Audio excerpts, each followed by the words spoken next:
Trioculus has assumed power, the Empire has been reborn, and a young Jedi is about to be discovered. The battle to defeat the forces of the evil galactic empire rages on. Throughout the vastness of space, heroic men, women, and aliens of the Rebel Alliance fight valiantly to keep alive the hopes for freedom and to restore the ways of the Old Republic with its wise Senate and noble line of Jedi Knights. But now, a sinister plot is about to befall the Alliance. Having secured the glove of Darth Vader, Trioculus receives a warning that a Jedi Prince will be a threat to his reign and must be destroyed. Underground, beneath the rainforests of the fourth moon of Yavin, the young Jedi is growing up, hidden within the lost city of the Jedi.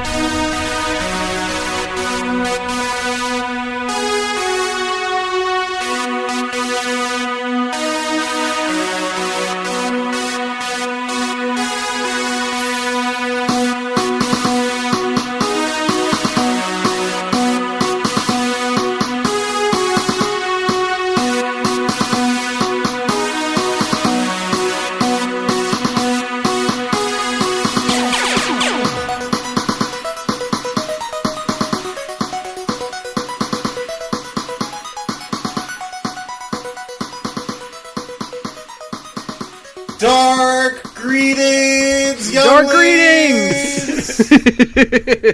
Dark greetings! Dark blessings! Dark blessings, a true... Oh.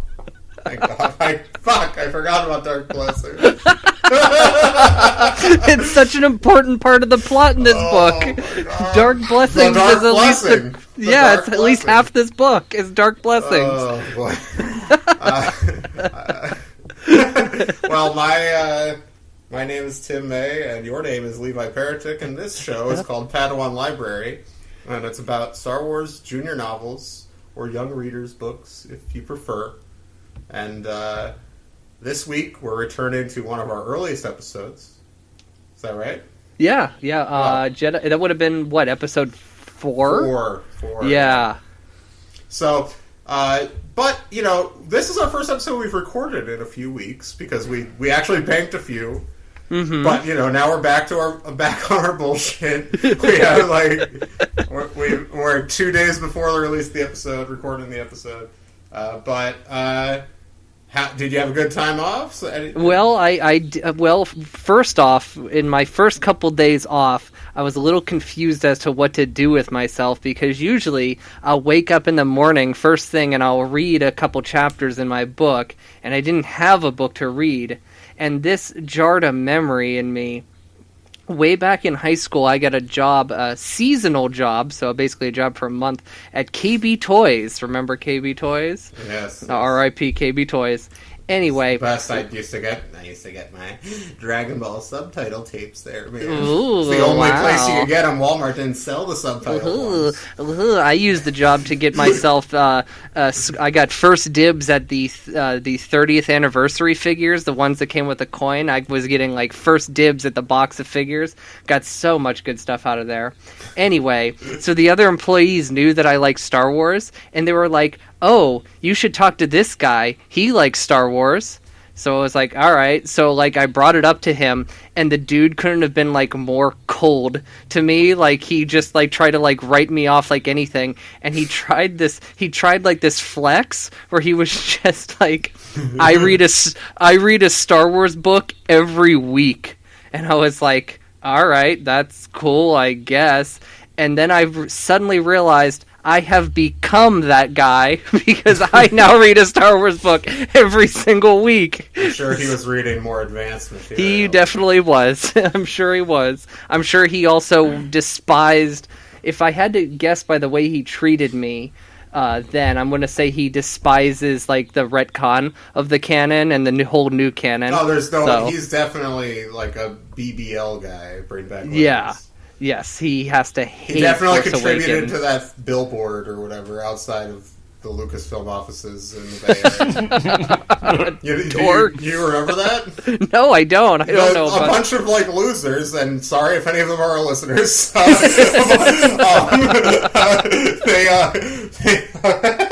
They contributed to this campaign to buy a billboard like on the freeway, that would be on most people's routes to work at Lucasfilm. And, like, it was just, like... It was very polite, to be fair. I shouldn't call them losers. It was just, like, please bring it back in some form. Bring back the old timeline. Just, like, they weren't even asked... I don't think they were even asking for... I mean, this was years ago now, but, like, I don't think they were even asking for, like, the reinstatement of the timeline so much as just, like, oh, put out a couple books in this timeline every once in a while. Which, to be fair, is a fair enough request. Right, I agree. They should do that at some point. Maybe they, instead of spending thousands of dollars on a billboard, they could have raised that money, donated to a charity or something, and then sent a letter to Lucasfilm saying, we raised this money, and we're doing it in the name of this product of yours that we love, that we'd love to see you continue. And then you're actually doing something, because they're obviously not going to bring back Legends in any real way. So you could at least give that money to something and let it do something good in the world. Okay. Well, on the subject of legends and canon, we got the book here, Lost City of the Jedi, which was not canon in the old canon. This exists in its own timeline. We'll talk all about it, but first we should probably bring in... We have a guest this week. A returning guest. A returning guest, our first guest ever, episode 4, like we said earlier. This is also his third time on the show, so he's our most frequent guest. Yeah, I imagine he'll remain our most frequent guest. He's somebody we can actually get to read books for us. So anyway, from the Stolen Data Tapes, my brother Dan May. We talked about that on your last appearance. Yes, you're a guy who probably at one point in his life read a Star Wars book every week. You still do. Well, I don't anymore, but during the Stolen Data Tapes days, I definitely did. I had to. I actually had it because I was reading, like the quote-unquote grown-up books, and I got to a point... At first, it was just pure enthusiasm, but after a while, it was a chore. And I got to a point where I had to look at the book, look at the page count, divide that number by 7, and discipline myself to read that number of pages every single day. And it got kind of exhausting because, unlike certain people currently recording this show, I also read other books. Hey, I read other books. What are you talking about? Oh, that's not what I was saying. Oh, you were talking about Levi. Well, he said that Levi just got done saying, oh, well, I'm not reading a book right now because... He meant a Star Wars book, to be fair. That's true. But let's be fit. Obviously, you weren't reading a real book either. No. Actually, I did pick up a book for a second. Where is it? I was reading a Peterson's Field Guide to Space. I don't know where that went. I got a couple pages into that. I stopped. I fell asleep before I figured out how to locate the North Star. So every night I've been outside, I've been trying to figure out like where the Little Dipper is. I've had no luck. But I got. Oh, well, that's retracted then. That's awesome. I got like, because I wanted to listen to that Dooku audio drama. Mm-hmm. I got like this like Audible free trial that gave me 2 free audiobooks, and so that was one of them. And then I got the new Stephen King book, The Institute. I've been listening to that. I don't listen to audiobooks very much. I know like it sounds like I'm obsessed with them because I listened to part of Master and Apprentice a couple weeks ago. That's honestly like my first significant experience with audiobooks.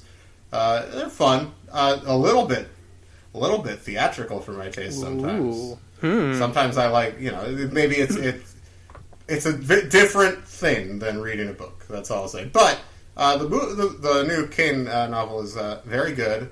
Top tier latter period King, I would say. So, and then I'm also reading... What else? There was something else. What about the Dooku book? How was that? I haven't listened to it yet.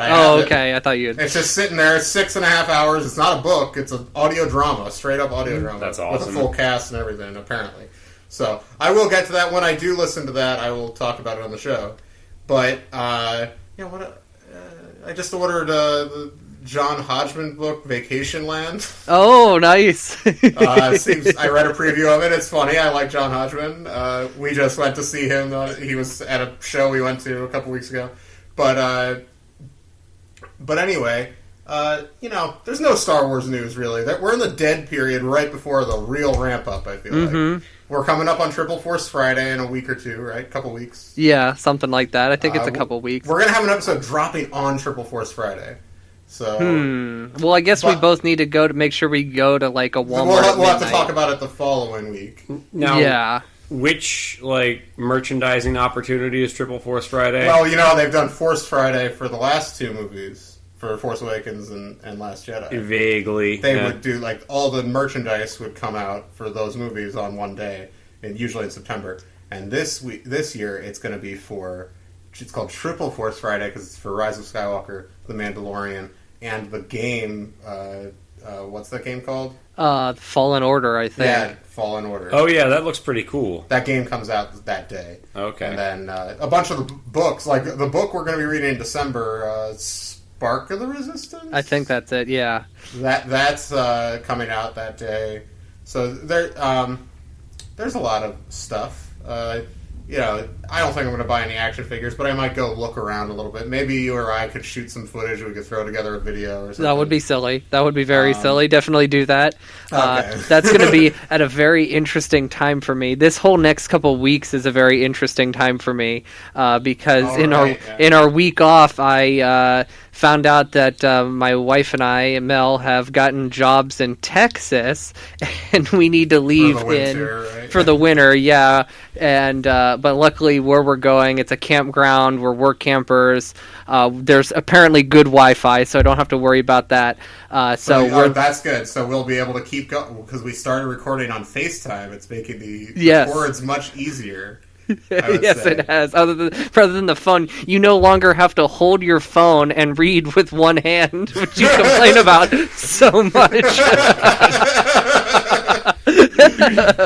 So Dan, before we take our break and get into this book, which we'll talk about in quotation marks around book. Yeah, we'll get into that specifically, and I say that as a joke, and I actually. Oh no, I have a very specific reason why I'm saying that. Okay, good. So, it is literally a book. It's pages bound between. That's covers. True, but is it a story? We'll talk. But you asked us a question on our mailbag episode last week. Yeah. Which was you asked us basically for our hottest Star Wars takes. I did. Essentially. And we, I think, gave pretty bad answers because I feel like we thought that we had already kind of talked about. That's fair. Our hottest takes because there's hours of us talking about Star Wars on the internet. I just kind of wanted to stoke the flames of aggression and the dark side. You guys, I thought about opening with a plug for my upcoming podcast, Talking Tarantino. And I thought I might have you guys on as guests. Well, we don't need to gain up on Levi here. I know what he thinks of the movie, so it doesn't, whatever. We're not just talking that movie, we're talking Tarantino, brah. Okay, well, we agree on some We can disagree on many aspects of Tarantino. We agree on some of his movies thoroughly, I feel like. We agree, I agree. So, but I feel like after 3 episodes, we will find disagreements about something. So 3 episodes? Okay, whatever. We don't need to talk about all right. Sorry, this is my doing. Okay. But anyway, so we said at the end of that episode that we're going to turn the tables on you, so you'll be on here this week. So what is the Star Wars opinion that you have that you think annoys the most people? Okay, so I have thought about this. I was actually wondering how deep I can go. Does it have to just be about the movies, or can it be about? It could be anything. We're not about the movies, really. That's true. We're about some of the deepest nerd shit there is. Good point. Okay, so a couple things, and they're both expanded universe related. One, Mara Jade is a good character, but should never have been a love interest for Luke Skywalker. I don't even think Zahn intended her to be. I don't know that for sure, so don't quote me on that, but it really doesn't read that way in his trilogy. And I know he wrote them together later after they have been put together by other writers.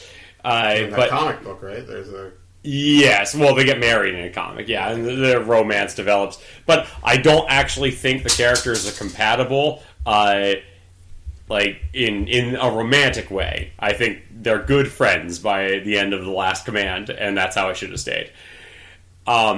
Actually... Okay, so I have 3. So I know what you're going to say. So here's a real hot take.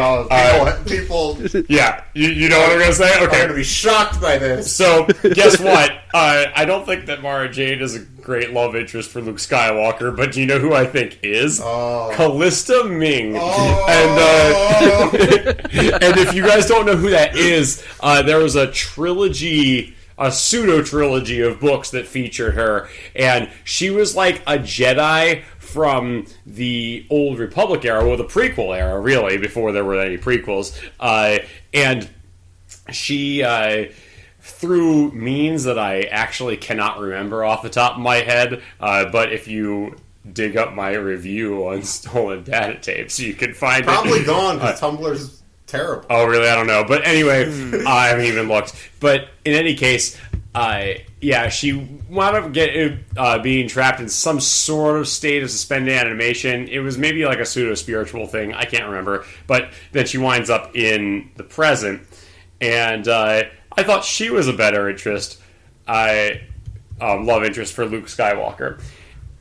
Those novels are not very popular. The second one of those, Darksaber, is actually, in fact, pure trash. But the first and last one of those, written by Barbara Hamley, Children of the Jedi and Planet of Twilight, I think are good books.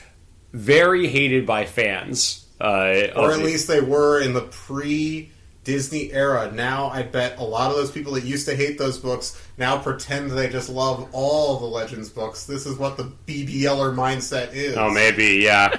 And I mean, if you guys didn't know this about me, I am kind of like, I'm not a BBLer, but I am, well, actually, no, I would say I'm like a Legends is better person, and I think that's true, but only to a certain extent, which actually brings me to my third point. The post-Return of the Jedi era of Legends timeline stuff should have ended with the Bantam books. New Jedi Order and everything that comes chronologically, not publication, but chronologically after it, is garbage. If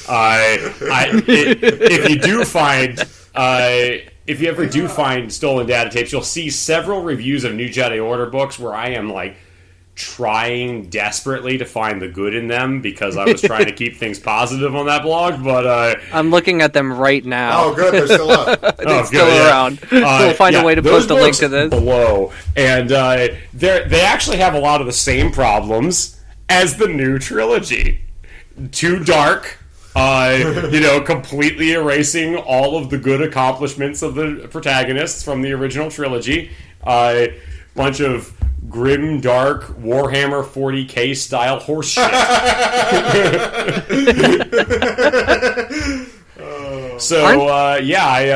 Those are my hot takes, and they're all very, very deep, dork shit, but those were far hotter than our takes. We were just like, oh, Rogue One sucks, duh. I mean, yeah, it definitely does. Well, I mean, the thing is, like, despite the fact that, I've read a lot of Star Wars books prior to this podcast, like, certainly more than the average fan, I would say. I don't have a comprehensive. Most of what I read is stuff that I liked, so I don't have a lot of like hot takes about. Because I would avoid the books that everybody said were bad, or especially that you, Dan, said were bad. So I don't have a lot of like hot takes about the books. So a lot of my other stuff is just we talk about it because we talk about the movie. Oh, also Darth Bane is overrated as shit. If you haven't pissed off at least half of our fan base, you've definitely done it now. You're like the controversial guest now. Yeah, that's fine. Yeah, like people are gonna be like, "Oh, I listen to every episode besides the those ones Dan ones with Dan." Yeah, that's all right. Write in. I want your hate mail. That's fine. Okay, well, also, Tim is wearing a Rogue One shirt as we speak. oh, I bought the shirt before the movie. It's the only time I've ever done that. I was at the opening night, and I was so Okay, let me explain this. I'm wearing a Rogue One shirt. It has the theatrical one sheet on it on the back. It has the list of all the character names that I'm not going to try to run through right now because it'll take me at least 3 or 4 minutes.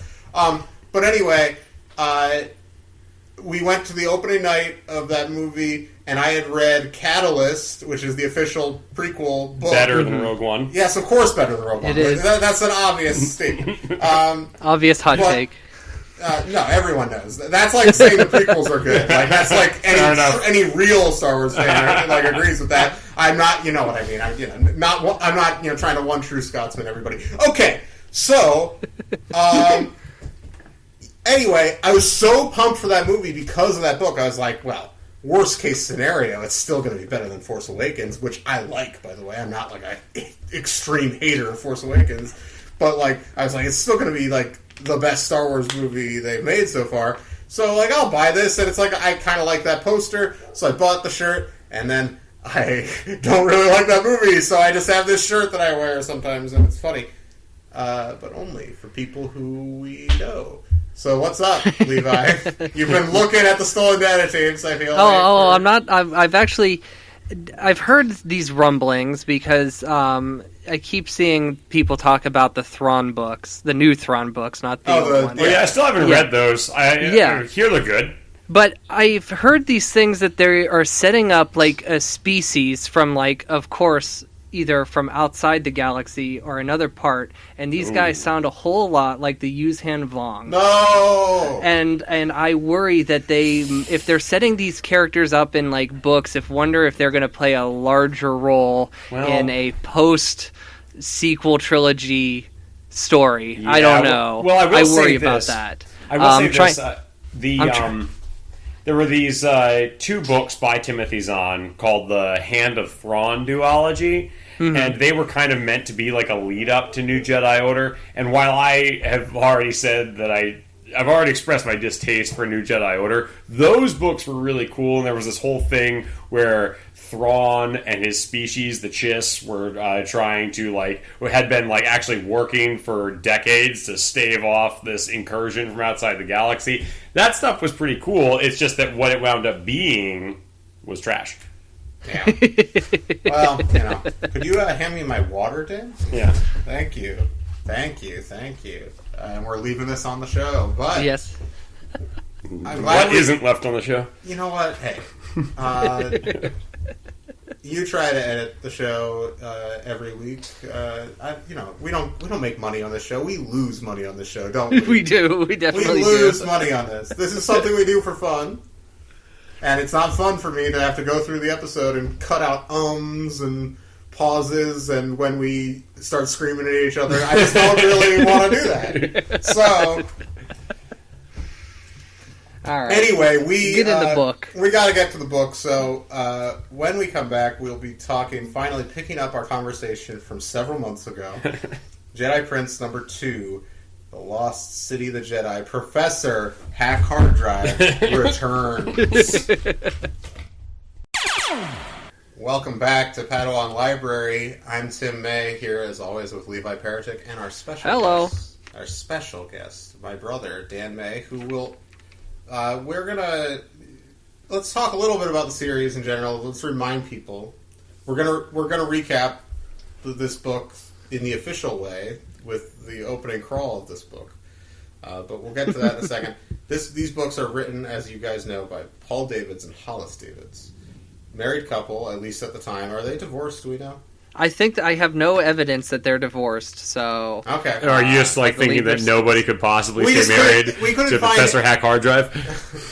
No, I don't want to be that rude. Here's my thought process, though. The way that Leia is portrayed in this book, I don't think... I feel like a guy had to write all of that. Oh, I'm sure that... That is my opinion. Well, I mean, her entire... all we know about her is about the author in these books. Mm-hmm. There's no information about her online, and he has, several websites.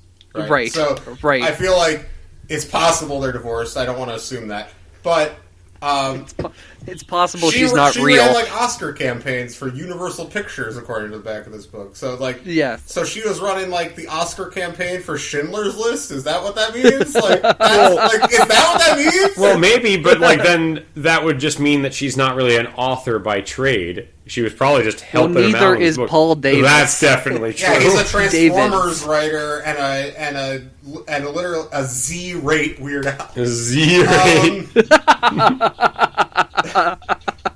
So anyway, that's the information about the authors if you don't remember them. But anyway, these books all open with an opening crawl. An incredibly long opening crawl, but we're going to have our guest read it this week. So Dan, go ahead. The adventure continues. Ellipsis.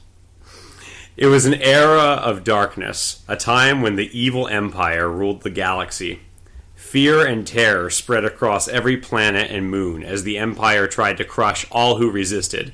But still, the Rebel Alliance survived. The Rebel Alliance was formed by heroic men, women, and aliens, united against the empire in their valiant fight to restore freedom and justice to the galaxy. Luke Skywalker joined the Alliance after his uncle purchased a pair of droids known as C-3PO and R2-D2. The droids were on a mission to save the beautiful Princess Leia. Leia, an Alliance leader, was a captive of the Empire. In his quest to save Princess Leia, Luke was assisted by Han Solo, the dashing pilot of the spaceship Millennium Falcon, and Han's co-pilot, Chewbacca, a hairy alien known as a Wookiee.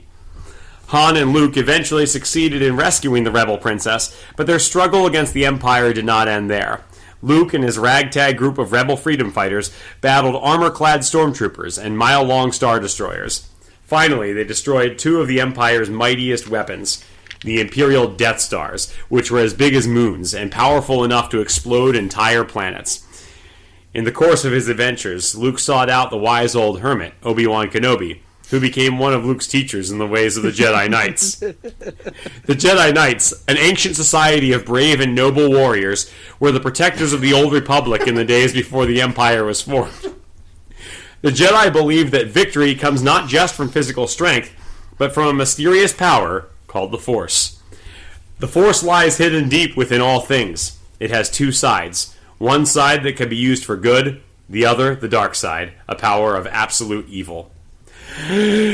After the deaths of the two evil Imperial leaders, Darth Vader and Emperor Palpatine, a three-eyed tyrant who claimed to be the Emperor's son rose to lead the Empire. However, he was a liar and an imposter. His name was Trioculus.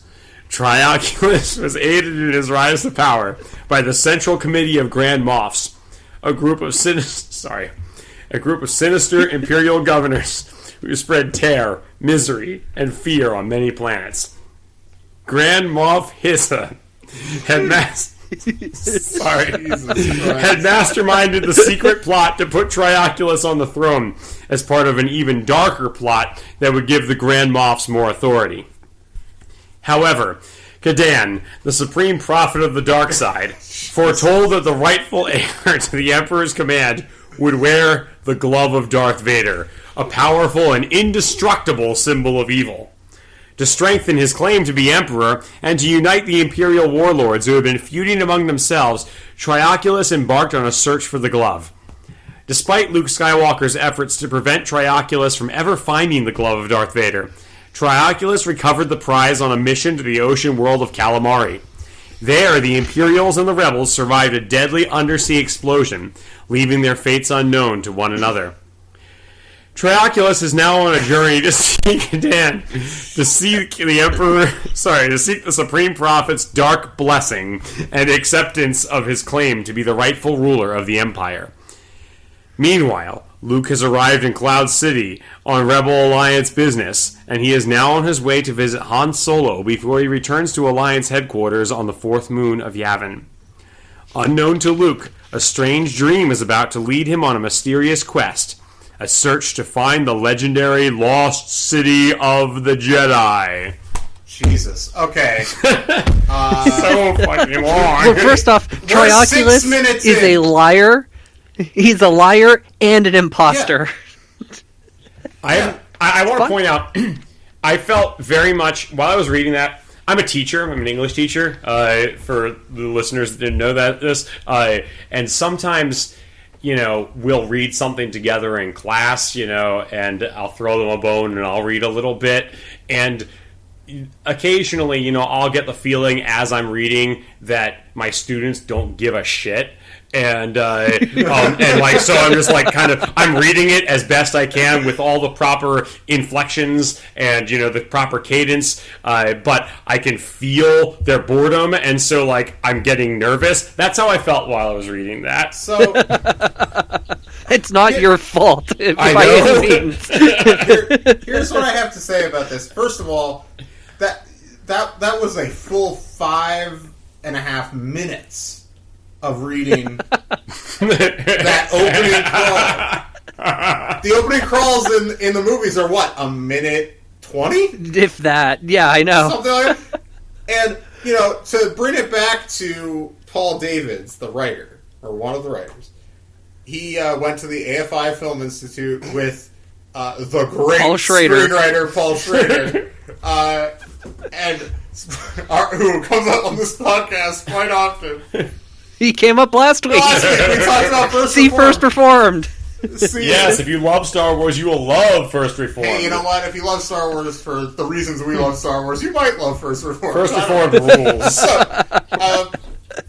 But regardless, one of Paul Schrader's former friends, he has a lot of them, is Brian De Palma, who... What? And Brian De Palma, as you might know, wrote the opening crawl of the original movie for Lucas. He was just like, this shit makes no sense, you need something to, introduce people, get people eased into this. And, and De Palma did that, and, maybe... Brian De Palma should have written these books, is what I'm saying. No, that would have been pretty cool, man. I think that would be a pretty big deal. I think people would know what these were. Yeah, that would be a huge deal, I would say.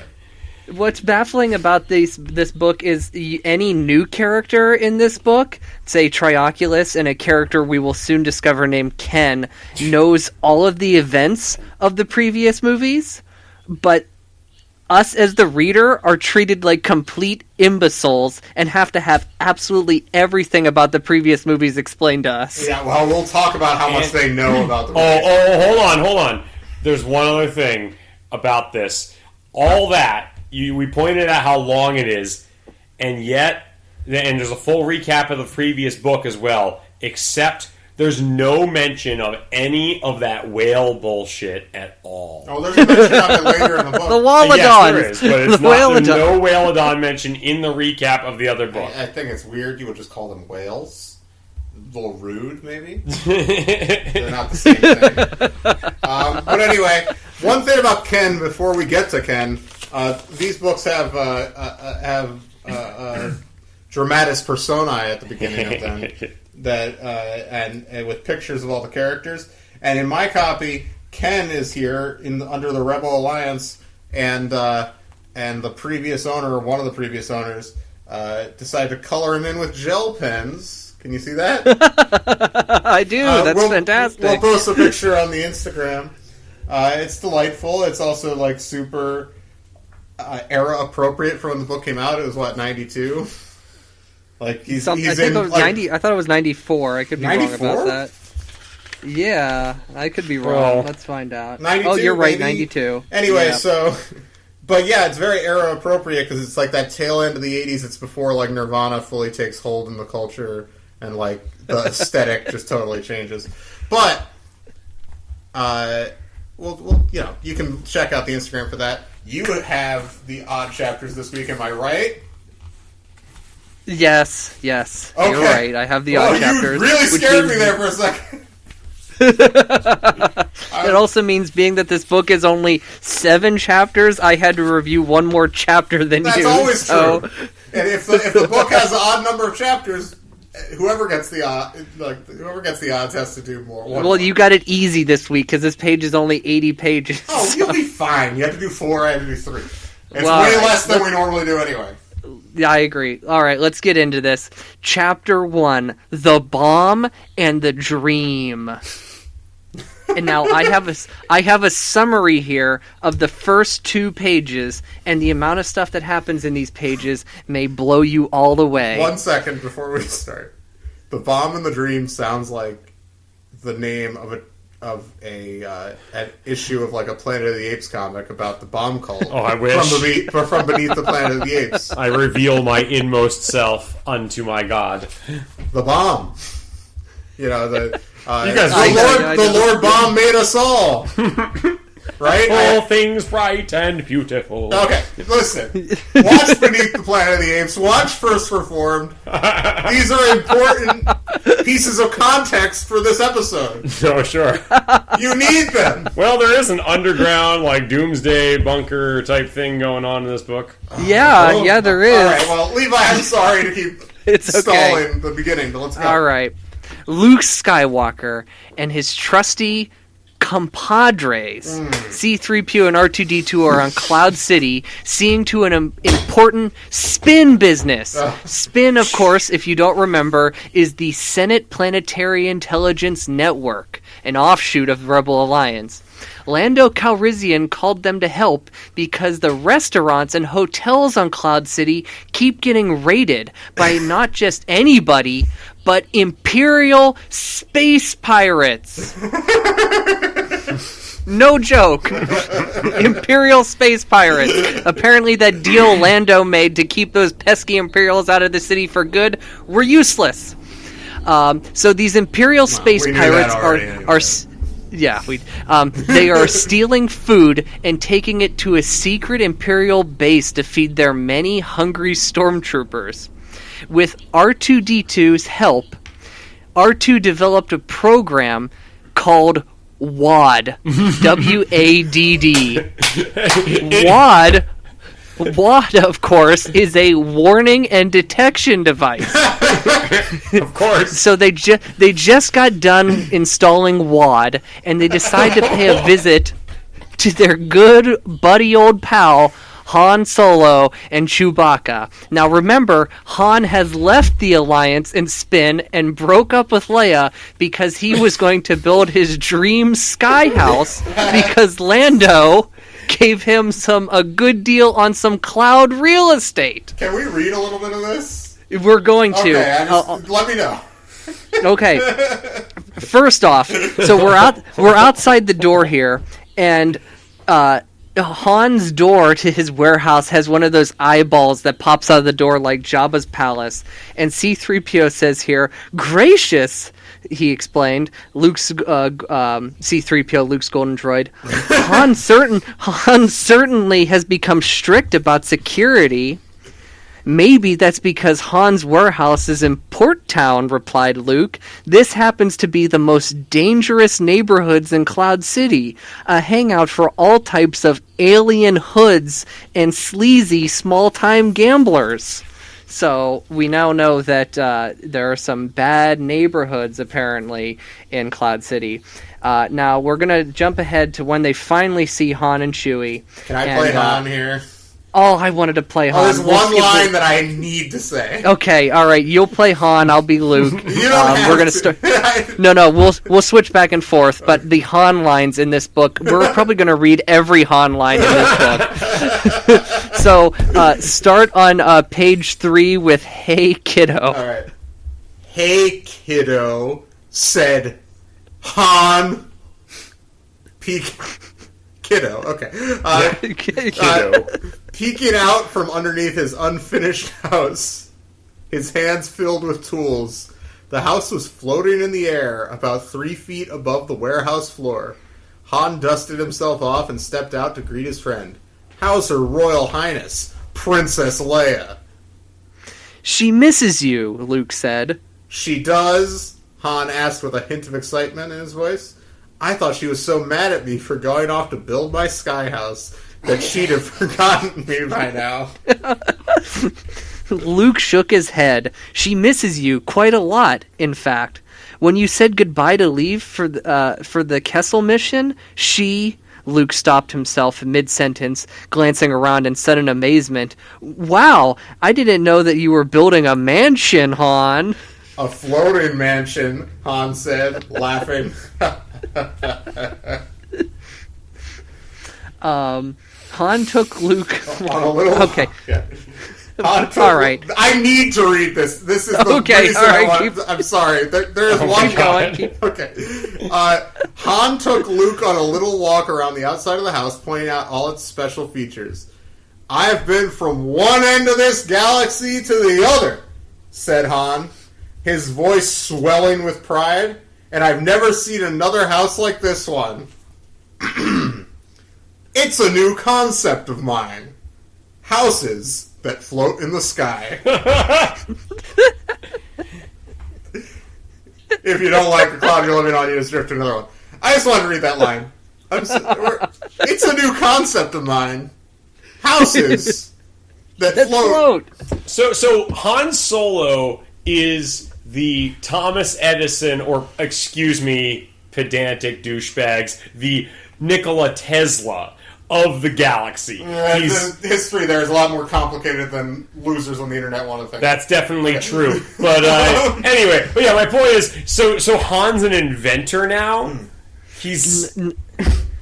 Well, also, what's interesting here is, so we have, Han is notoriously, the Falcon is in notoriously bad shape, and people act like he's, is terrible at even fixing it, but apparently he's, a master carpenter and builds this house, and not only, this house has, listen to what this house has. Harrison Ford.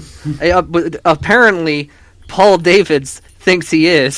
So, Han's house had outdoor observation decks, a big kitchen under a transparent dome, lots of bedrooms with floating beds, a circular living room that could be turned to face any direction, a workroom from building everything from blasters to air speeders, and a 2-cloud car garage. So here's an idea. 2-cloud car garage. Good God. Give me a break. So that would be 2 full cloud cars, so there'd be 4 seats total. Huge. It's a huge garage, especially considering how small the Sky House is in the illustration of the book. I don't think there's any garage in there. He's under a little hut, basically. Yeah, it's like a little camper. Why wouldn't he build a space for the Falcon either? Why 2 cloud cars? Why not the whole Falcon? Oh yeah, by the way, shouts to Carl Kessel, the illustrator of this book. Yeah, actually, there's some pretty fucking good stuff in there, and by good I mean some funny stuff we'll get to later. Yeah. But yeah, the Sky House, the fucking Sky House.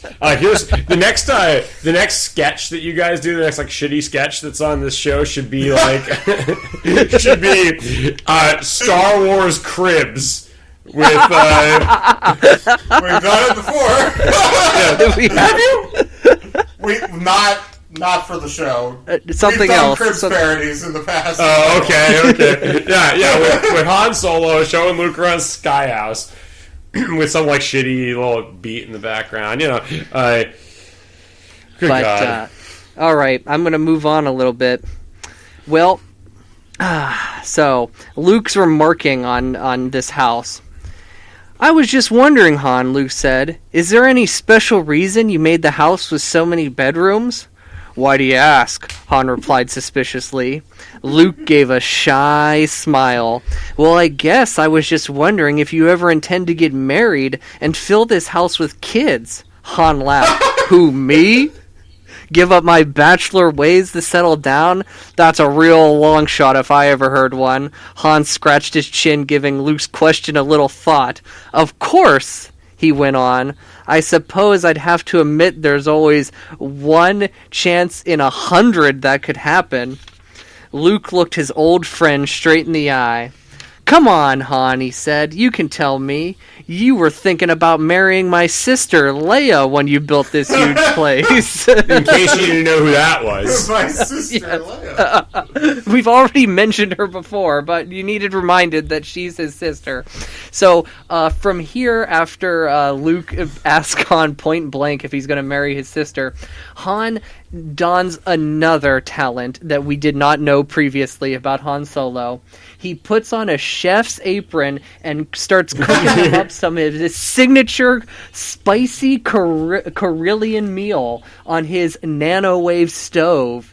And and he also made zoochberry pies for dessert. So Han is enjoying his retirement. He is enjoying his retirement quite well. So from here, Luke is like, "All right, well, it was good seeing you, buddy." And he gets in his A-wing. Is that no? It's a Y. It's a Y-wing. Why is he? Yeah. Why? Why? I don't know why. So Luke gets inside before C-3PO and R2-D2 do, and the ship explodes. And this knocks Luke out cold. He goes flying out of the ship. So Han has to take Luke home to Yavin 4. And he sees Leia, and she is not mad at all, because apparently she's the kind of girlfriend that will always be waiting for that scoundrel to walk back into her life. So obviously after that, is that type actually. No, and I mean, actually, this makes me think. I was thinking while I was reading this, Han just takes off on Leia because the writer found the idea of the two of them being actually together and happy intolerable. Was J.J. Abrams inspired by this book? Oh, there's another. You don't remember a certain other character that's mentioned? We'll talk all about that at the end of the episode. That comes pretty late, but we'll talk about it. I'm sure most of our audience is just like, this is the episode where they'll talk about that. But what? We'll get to it. I don't even know what we're talking about right now. We'll come back to it. You'll get there. You'll get there. So obviously, they fuck, and then Luke has a dream. While Luke's knocked out, he has a dream. And in this dream, he sees emerald walls and a door. And Obi-Wan tells him that this entrance that he is seeing, he sees Obi-Wan in this dream, that this leads to the lost underground city of the Jedi. And in the city of the Jedi is the entire history of the galaxy and all its worlds recorded there, protected by caretaker droids. It is Luke's destiny. His destiny is linked to the one that lives down there. And he says to Luke, memorize this code. And its importance shall become clear. This code is GE99DI88FOR00FC. And if you write that down or you look at it, it's basically Jedi Force. Jedi Force! Jedi Force. It's the wackiest frickin' password ever. I love that the Jedi built a secret underground city and made the code Jedi Force. It's got some numbers in there. It's got some numbers, so it's like Jed99Die884. It's like a computer password. Yeah, I know. So they then need Luke some special characters in there to really make to strengthen it up. Some capitals, some lowercase, maybe an asterisk, exclamation point. So there's they do have hyphens. I guess the hyphens would be special characters. There needs to be some lowercase letters in there, though. So there's a lost city of the Jedi. It's a repository of ancient Jedi knowledge. What I want to know is, was Rian Johnson inspired by this book? We will find out. And it's anyway, definitely more likely he would ever even look at this book than J.J. Abrams. Yes. So Luke gets up from this dream, and he, even though he still hurts, he's got some pain in his ribs, he climbs into his speeder, and he takes off into the rainforest of Yavin 4, and he's letting the Force guide him. He doesn't know where he's going. The Force is taking him there. So that's Chapter 1. So, Chapter 2 is titled Ken's Secret Journey. And you're like, Ken? Who's Ken? Who's Ken? We're about to meet Ken. So, this young boy, we're just jumping right in. There's a young boy named Ken. And he's woken up in his bedroom by his pet Mooka. That's the species. And the character's name is, and the Mooka's name is Zebo. So, yeah, Zach Randolph for you NBA fans. Anyway, embarrassing. I have a little bit I wanted to read here. So the Mooka, Kish, the Mooka cried. Kish! Down, Zebo, Ken said, pushing his Mooka away. Get down. How many times do I have to tell you not to bounce onto my bed in the morning? Do you think I like your feathers getting all over my pillows? Kish. You kish, you kish. And stop kishing in my ear, Ken added. And you do that every morning, too. Just once, I wish I could hear the bark of a dog, or the meow of a cat, instead of the kish of a Mooka. So, whatever. He's being a shitty pet owner here. He is being a shitty pet owner, and he's shitty to all the droids he's about to encounter too. We'll but I want to claim in this illustration here where we see his bedroom. This is Mantis Band's dream bedroom because he has he has an X-Wing, a TIE Fighter, a toy Millennium Falcon, and if you look, he has action figures, and they include Darth Vader, Yoda, Han Solo frozen in carbonite, Boba Fett, and Jabba the Hutt, and Admiral Akbar. So yeah, it's just a 1990s Earth kid's bedroom. It looks like it looks completely terrestrial. Yeah. It's really annoying because the computer has a floppy disk port on it too. It's got like a keyboard that looks exactly like a regular QWERTY keyboard. It's like the kid who it is a QWERTY keyboard. It's like the kid who collected Spider-Man in here. So for you Spider-Man heads out there,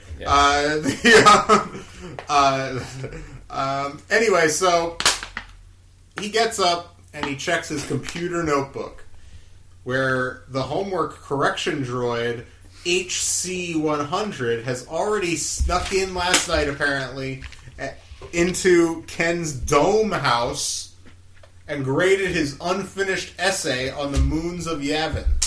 Very uncool, HC-100. You can't be grading unfinished work in the middle of the night while this young boy sleeps. It's a little fucked up. It's strange, but anyway, so... Not best practice. No. That's one for the teaching heads. God. Anyway, so Ken mentions to Zebo, remember that's his pet, that he has plans for a secret mission to Top World. Top World. You're like, okay, where is he? Oh, they said underground Lost City of the Jedi. Now you start to put the pieces together in this dense narrative. And so Ken might be in the Lost City of the Jedi. But anyway, he has plans for a secret mission to Top World, and Zebo purrs his disappointment, and Ken knows that he's going to miss Zebo, and he's going to miss his one and only friend, who's a droid named Microchip, or Chip for short. By the way, Chip, in the illustration here, at least in his character illustration at the beginning, looks a lot like the Fugitoid from Teenage Mutant Ninja Turtles. Straight up Fugitoid. Very, very big deal to me. So, anyway, he says he's even going to miss his caretaker droid, DJ-88. And DJ-88 is the one who's taught Ken everything he knows. But little does DJ know, he also inadvertently taught him how to access the tubular transport to get up to Top World. And none of the droids want to let him go to Top World. He's young. I think he's 12 years old. 12, yeah. And so anyway, while Ken's kind of thinking about his, escape plan here, Chip shows up and reminds him, you got to brush your teeth, you got to do all this stuff. He's being treated like a baby, guys. And so then HC-100 shows up and is like, I gotta correct more homework, correct more homework, correct more homework, ha ha ha, correct more homework, correct more homework, ha ha ha. Okay. So, Ken mentions that thing about his essay not being finished, and HC dismisses this, and he's like, excuses, correct more homework. Okay, so I'm going to read a little bit here on page 18. Actually, so where are we at? Yeah, so HC immediately went over to Ken's desk and found the notebook he was looking for. This is very important. They go over his curriculum, his Jedi curriculum here. Oh my All right. god. Let's see. Let's see. For Jedi philosophy, you've written an essay on the Force. Well, that's a very worthwhile subject to write an essay about. Hold on. So for your essay on Western religions, your topic is God. Yeah, basically. Yeah. There's no one else in his class. The subject was open. HC said, nodding his head enthusiastically. And I see that you've finished your quiz on the history of the Great War against the Empire. You've learned to spell Emperor Palpatine's name correctly. Sheev.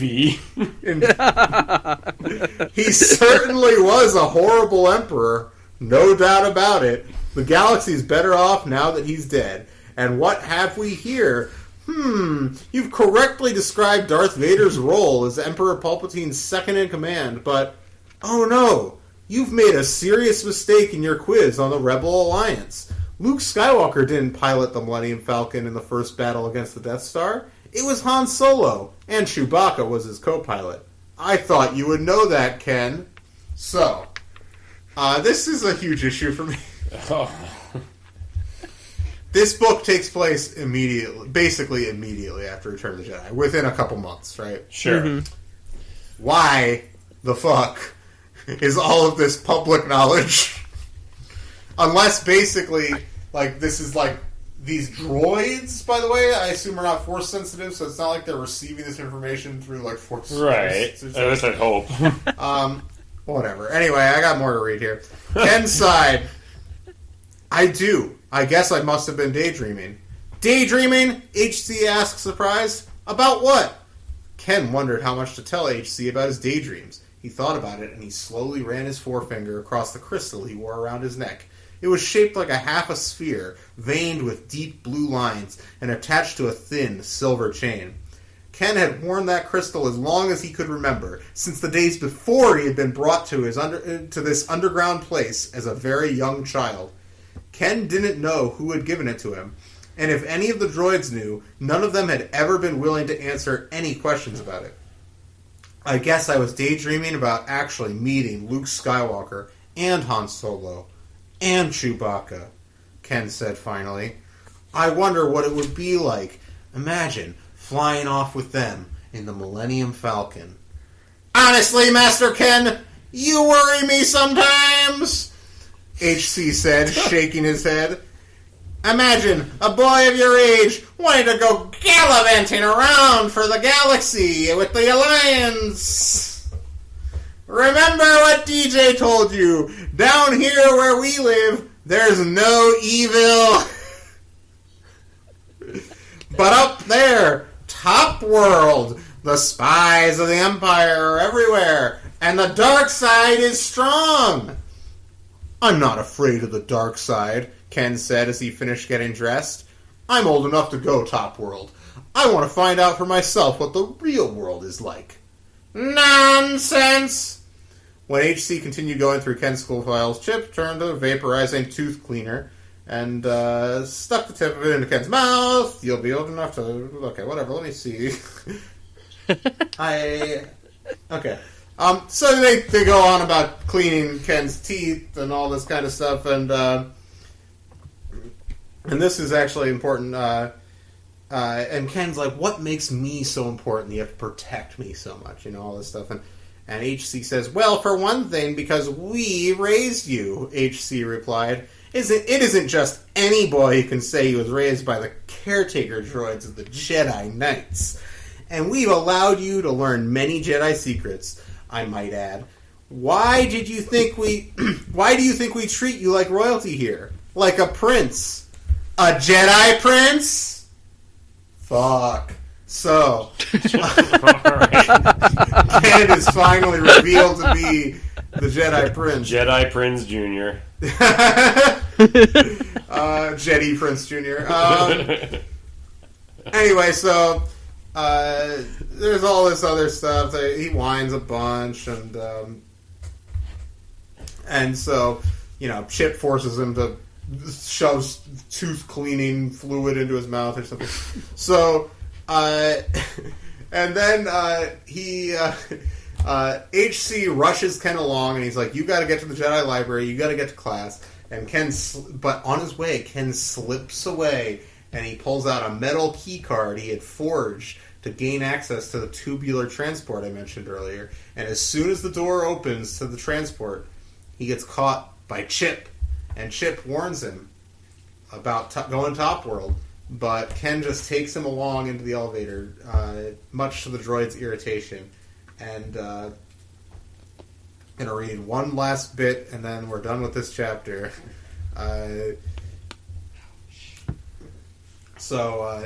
Here, they get up. They go up in this giant elevator, top world, and here we are. The door slid open, and Ken took his first cautious steps into the rainforest. In front of them was a beautiful wall of bright green marble. You might remember that from the vision. Mm-hmm. Together, they went through an opening in the wall. The soft green light of the rainforest dazzled Ken's eyes. Ken had a faint memory of having seen this rainforest before. Perhaps it was when he had been a very small child, on that fateful day that the droids had only hinted to him about, when the Jedi Master in the brown robe had carried him down to the safety of the city built by ancient Jedi Knights. There, the Jedi Master had left Ken with no reminders of his past, nothing except the crystal he wore on the silver chain around his neck. Ken didn't even have a hologram photo to remember what his mother and father looked like. Ken continued to walk forward, leading Chip through the thicket of trees and vines without knowing where they were going. Ken's ears welcomed the sound of the jungle, the cawing and chirping that filled the air like a song. It wasn't long before they completely lost track of where they were and how to get back to the round stone wall of the tubular transport. Do you think that transport is totally tubular? Totally.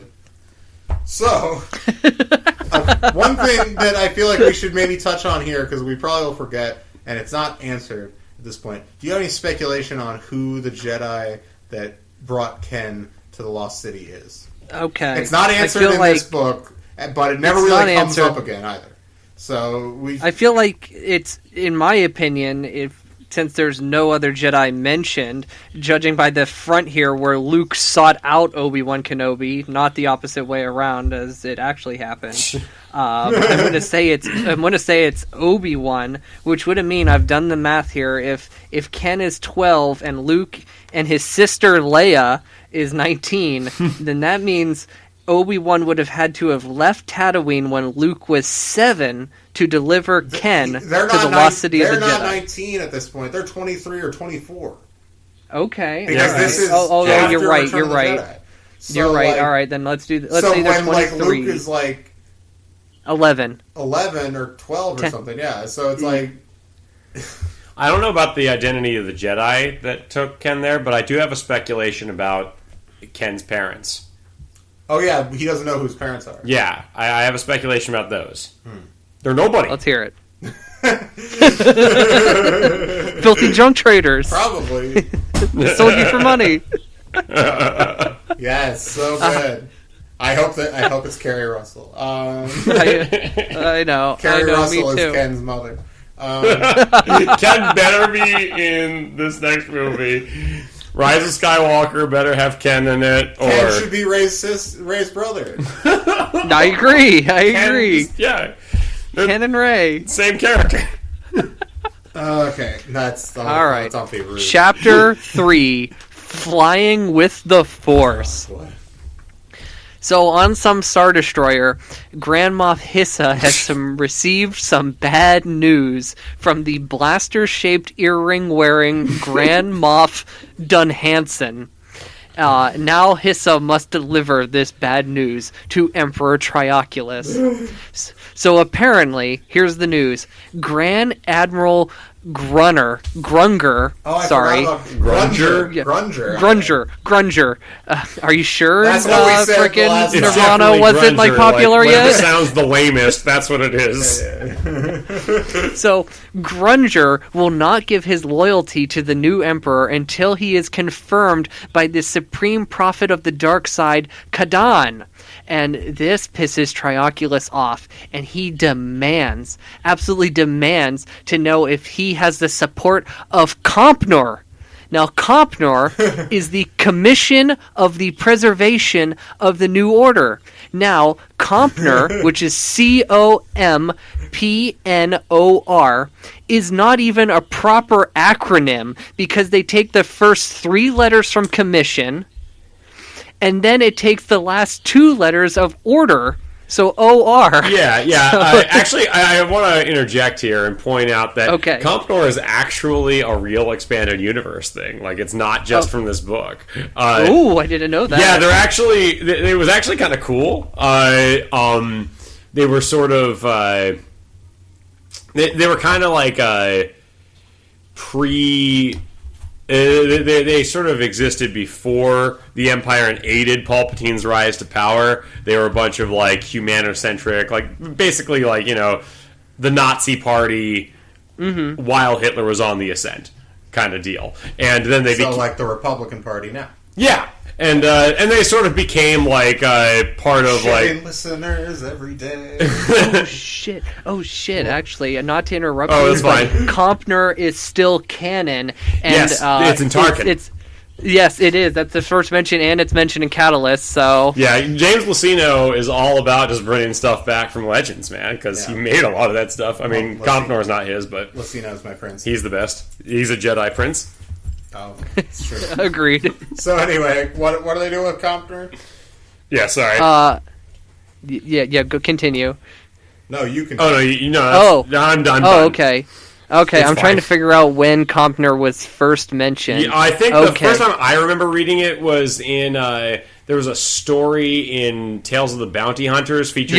You're right. Dengar? You're right. Yeah. Yep. Yeah. Damn. Dan knows his shit. I saw Adventure Journal, baby. All right. So anyway, Trioculus needs to know if he has the support of Compnor, and he's told that they will not support him, of course, until he has the Supreme Prophet's support. Oh. So luckily, Trioculus is currently heading for the Null Zone to pay Kadan a visit, and despite all of Hissa's warnings, Trioculus is not afraid of the Supreme Prophet of the Dark Side. He calls Kadan a bearded dwarf. And Hissa warns him, no matter what you do not lie to him, because no one who has ever lied to him has lived to talk about it. So, and that's where we leave Trioculus. I remember Trioculus in the last book being a puppet of the Grand Moffs. Yeah. But apparently they're actually, like, letting him lead on his own accord, which is rather interesting. They're like, we're putting this puppet in as our leader, and we'll let him make his own decisions. So we now jump back to Yavin, and Luke is piloting his speeder through the thick forest with the Force as his GPS. He stops when he finds an old temple, and he encounters a 9-foot-tall being tending to some flowers. And this being speaks only in rhyme, much like the leprechaun from Leprechaun in the Hood. And his name is Bahi. And he says he tells Luke that he is a Hodin healer, essentially a plant healer, and he holds out a flower for Luke to smell and claims that this flower can cure blindness. So Luke notices a silver being in the brush next to them while he's talking to Bahi, and he pulls out his light. I'm fine either way. Bahi probably makes more sense. All right, he pulls out his lightsaber, and this turns out to be Chip and Ken, and Luke asks them if they're spies. Ken explains, oh no, I was just raised by droids in a secret underground Jedi city. Sure. Luke is intrigued by this, and he introduces himself as Jedi Knight Luke Skywalker. And Ken claims he thought it was Luke Skywalker, but he wasn't 100% sure. And upon this knowledge, he bows before him as if Luke is royalty. And before the story can progress any further, DJ, who is Ken's teacher at the Jedi Library, he shows up with his panties all in a bind, and he shoots out a thick white smoke that causes Luke not to be able to see. And when the smoke finally, thick white material. oh god. Anyway, when you say it, that you're so excited to say thick white. All right. Oh, calm down, Tim. You took it there. You were excited. I saw your eyes. I can see your eyes. I like smoke. Come on. Oh. I mean, yeah. God of vapes. I'm trying to make a vaping joke. I don't vape, but I'm trying. Yeah, it's in the news, I should have made a vaping joke here. DJ takes a huge whiff of his vape and shoots out a thick white smoke. I bet DJ from The Last Jedi vapes. Oh, for sure he vapes. Actually, speaking of DJ in this book, it pisses me off that DJ is not a disc jockey droid. All the other droids have letter designations describing exactly what they are, but not DJ for some reason. No, he doesn't. Anyway, when the smoke is gone, they Ken and DJ are gone, and Luke is just like, fuck, I needed that kid to show me where the lost city of the Jedi is. And Bahi, he chimes in and he says, Jedi Knight, your search is in vain. Gone they are, deep in the forest of rain. And then Luke notices that there is a data pad lying on the ground. He picks it up, opens the cover, and inscribed in it is the following: This notebook belongs to Ken. Dome House 12, South Jedi Lane. This illustration looks exactly like a Pokedex. It does. It really does.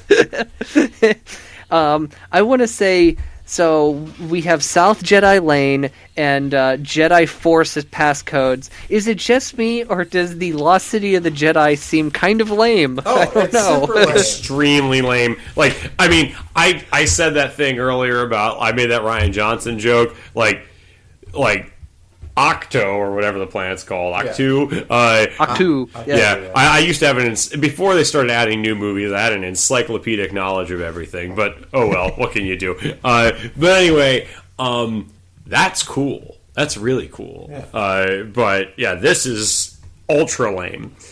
Also lame are these little rhymes that that Bahi comes up with. Plenty of these.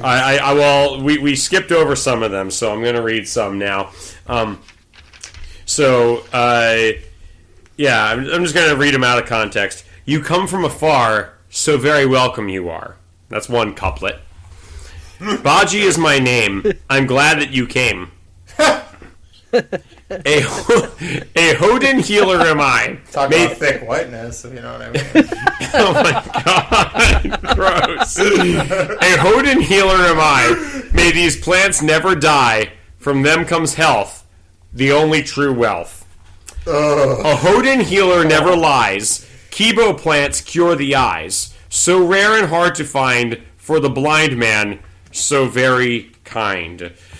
So that's some foreshadowing. I didn't even know. Yeah, I guess it is. Yeah, I mean, but evidently Professor Hack Hard Drive understands rhyme, but I'm not sure he quite has a grasp on meter. There's no real consistent syllable count, or really There's something else with rhyming in the last. Yeah, there was Hack Hard Drive rhymes entirely. Yeah, the prophecy about Trioculus. The Glove of Darth Vader prophecy in that. That was a really shitty poem as well. Like, I mean, yeah, I think I said something about like, oh, that's why they don't call them the poets of the dark side. But yeah, like I just I can't tell what the meter is here. Like, there doesn't seem to be any pattern of stressed and unstressed syllables. It sucks. So, yep. Chapter 4. We're reaching the halfway point here. Chapter 4 is the Dark Blessing. Dark Blessings. Dark Blessing. Dark Blessings upon you. So Trioculus and crew, they arrive at Space Station Scardia, which is where the Prophets of the Dark Side live. It's bad because it has the word Scar in it. Sure. Supreme Prophet Kadan, who remember is a bearded dwarf, approaches and you apparently, like, there's a line here. You know he's hard because he's drinking super hot tea. Oh yeah. Let me. You remember that? I'm trying to remember I didn't write the line down. Hey, you don't want to fuck with a tea wait, here we drinker. are. Okay. He was calmly sipping his tea, boiling tea that would have scalded the tongue of any ordinary man. What is happening here?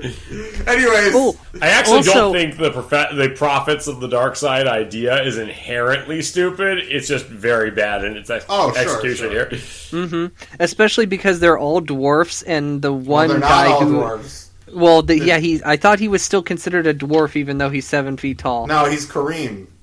Okay. He does look kind of like a white Kareem. Like he has. Like he does. I can see that. Like also, the shape of his head is kind of Kareem-esque. Oh, also, to the right of his head, up. Do you see the Ark of the Covenant there? I was going to point it out if you didn't. That's pretty cool. That's the greatest part of the book, is right there. So anyway, make sure you put that on the Instagram. Yeah. So, yes, we should put several illustrations. We'll put up a post with a bunch of illustrations. So anyway, he's So the tea, by the way, comes from a plant on Endor, and some speculate that it's the plant that gives him the visions, but his quote-unquote visions also come from his vast spy network, which he has at his disposal.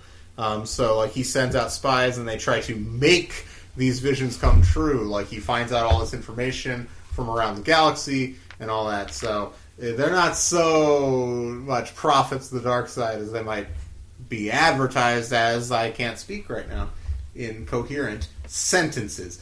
But, anyway, so Trioculus goes in with Grand Moff Hessa, and they're greeted by Jedgar, who is the Kareem guy I was talking about, and Hissa... Let's just call him Jed. Jed, yeah. Jedgar Snyder. That's for the Pennsylvania heads out there, baby.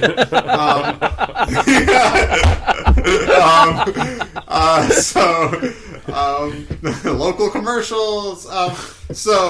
Hissa admires some of Caden's art collection before they're led into the Chamber of Dark Visions. And I'm going to read a little bit here from pages 45 and 46. Caden greets them. "Dark greetings, slave lord Trioculus," Caden said. Is that Goldar? Yeah. "Dreamer of dark dreams, supreme prophet of the Empire. Grand Moff Hissa began. I don't have voices today. Is that my favorite Martian? It's Marvin the Martian. Yeah, very Marvin. Yeah. Okay, wait. "Dreamer of dark dreams, supreme prophet of the Empire," Grand Moff Hissa began. "Trioculus is no longer merely the chief slave lord of the spice mines of Kessel. The Central Committee of Grand Moffs recognizes the mighty Trioculus as the Empire's one true leader. Our new Empire. Emperor." I can't read. "And what does the mighty Trioculus want of me?" Kadan asked, though he already knew the answer. "I've come to ask you for your dark blessing," Trioculus said, "as you once gave your dark blessing to my father, Emperor Palpatine." Kadan picked up a yellow ball and held it in front of him. He closed his eyes and crushed the ball, which turned the powder in his hands. Trioculus put his lips close to Grand Moff Hissa's ear. "Yellow is the color of a lie," Trioculus said. "What have I said that he doesn't believe?" "That you are Emperor Palpatine's son," Hissa whispered. "Kadan knows the truth." Emperor Palpatine's son does not look like you, Kadan declared boldly. So, the voices are all over the place. I apologize. But anyway, so Trioculus is super indignant about this insinuation that he's a fraud, even though he is. And Hissa is like, you need to tell the truth. Tell him the truth, because he knows. And so they both kind of explain the whole situation. The Grand Moff believed that Triclops, Palpatine's actual son, who, by the way, remember, he has 3 eyes, but he has 2 regular eyes and then 1 in the back of his head, so he can see enemies. And Kanan's like, one of his enemies that he could see with that back eye is you, Trioculus. And so there's actually a funny line here where it says Trioculus, whose 3 eyes were all at the front of his face, scowled. I also laughed so hard at that I put the book down. So anyway, so he's pissed, and and remember that, like, the Grand Moff believed that Triclops was too unstable to actually rule the galaxy, and, because Palpatine had sent him to be a slave on Kessel, and blah, blah, yeah, blah. banishment, by the way, seems like a pretty light sentence for someone that's a threat to Palpatine's rule, even if it's his own son. Yeah, no, he would probably just kill him. I don't really... Yeah. But, whatever. Kadan, he's not... to be fair, Palpatine was not a thoroughly developed character by this point. Fair enough. But Kadan seems kind of ambivalent about all this. He's not like he actually cares that they're fucking around like this. So, on the last couple pages here, So,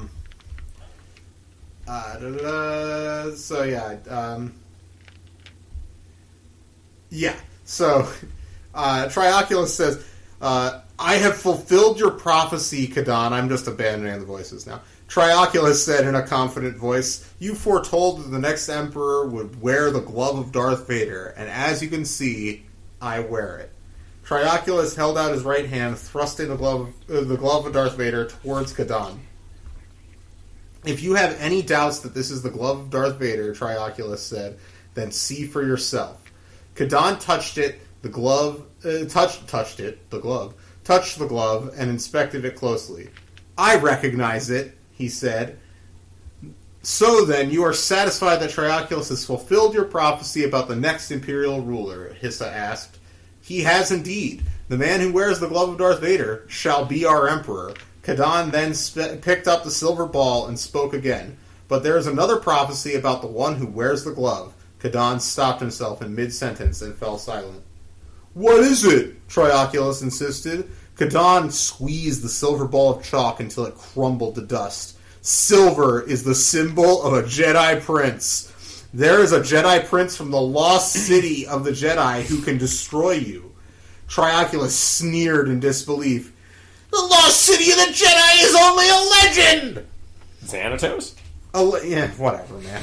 I didn't say I was... I'm not Harry Shearer here. Okay. A legend only to those who don't know the truth, for it does exist. And you, Emperor Trioculus, must find the Jedi Prince who lives there, or you will not rule for much longer. Kadan now raised his right hand and pointed his forefinger upward, as though uttering a commandment. This is your destiny. Find the Jedi Prince and destroy him, or he will destroy you. Trioculus frowned in dismay. And where is this lost city of the Jedi? Grand Moff Hissa asked. There are 4 continents on the 4th moon of Yavin, Kadan replied. The lost city is on the largest continent, deep beneath the ground, under the rainforest. Look for a round wall made of green marble in the forest. There you will find the entrance to the city. But you must find it soon. Very soon. I shall, Trioculus said, putting his hands on his hips triumphantly. Not only shall I destroy the Jedi Prince, but as ruler of the Empire, I shall rid the galaxy of Luke Skywalker and the entire Rebel Alliance. Well spoken, Emperor Trioculus. Wait. Well spoken, Emperor Trioculus. And with that, Kanan leaned forward and kissed the glove Trioculus wore. "You have my dark blessing." Oh, shit. He said. Trioculus smiled. It was one of the first real smiles of his life. However, it was cut short by a stabbing pain in the center of his head. Everything then became blurry and dim. Emperor Trioculus could see only dull blobs of light, shadows, and streaks of gray. And nothing more. So, Chapter 5. I just want to talk a little, break that down a bit.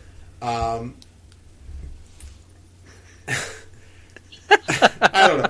What's up with the bath bombs that he keeps like crushing in his hands? You know, like I mean, like that's just to punctuate stuff he says. Like, well, he's a fraud, obviously. Yeah, because he gets his information from spies. So like, and he just makes shit up and then forces it to happen. Yeah, and it's also bizarre that like, all right, so he had this prophecy that like the son of the Emperor will wear the glove of Darth Vader, and he knows that Trioculus is not the son of the Emperor, and is just fine with it. He's like, alright, I know you're not the right guy, I know you guys are deceiving me, but yeah, you're the Emperor, you have my dark blessing, get out of here. I mean, that's kind of a cool idea, actually. Yeah, but again, it's not played with. It's not like this is cool like the X-Files Season 4, when Mulder believes that all of his theories are bullshit. Yeah. Like if that had just turned out to be true, that could have been an interesting way for that show to go. Spoilers for X-Files Season 4. That's not how it turns out. It's not how it turns out. 25-year-old spoilers up in this piece.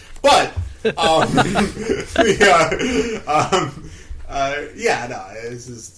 wild stuff. The Trioculus Triclops thing remains very stupid, by the way. Trioculus is already a dumb enough name, but the fact that, like, the real guy, the scary guy, Sheev's son, is just named Triclops. That's funny to me because that tells me that Sheev had a sense of humor in naming the child. Oh, yeah. And Triclops' parents also had a sense of humor in naming their child, too. The funniest man, Sheev Palpatine. Funny guy. He is. Yeah, hey, So, I don't have much to say about that. I just think that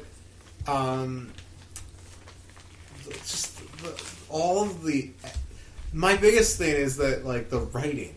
The reason I read so much of that is because actually summarizing that would have been more tedious. You think? Yes. And the reason I say that is because, like, there are so many little essential, like, plot turns that happen in that one paragraph I read where he was talking about where to find the Lost City of the Jedi. Like, all that information is important, but it's like, it's just an insane amount of plot these books have. There's no elegance to the plotting. Yeah, there's not any elegance to the plotting, but I think a lot of it's just a bunch of, it's much like Kadan, the prophet of the dark side. It's a bunch of smoke and mirrors to conceal the fact that nothing's actually going on. I could summarize that whole chapter.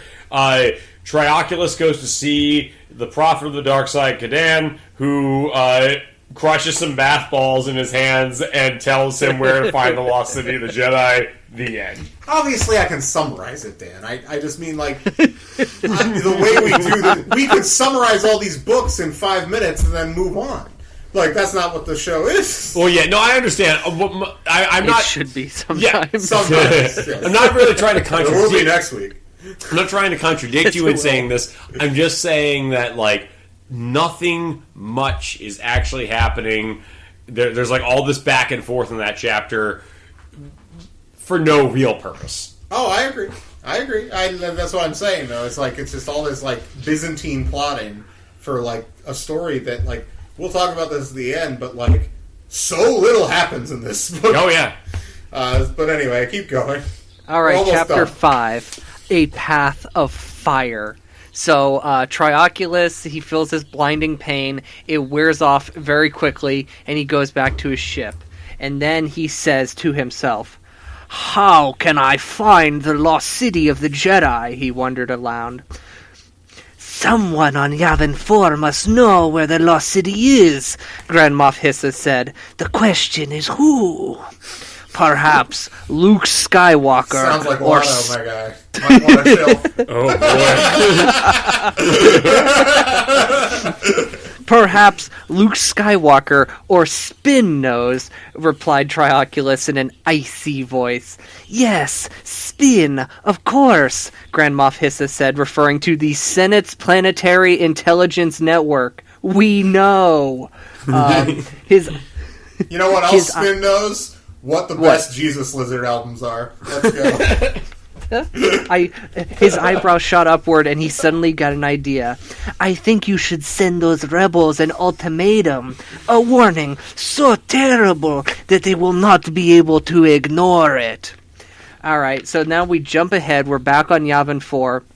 Spin is about to have a very, very important meeting, and Luke is nowhere to be found. So, there's a back and forth between Han and Leia. What? I'm gonna read Han. Yeah, you read Han.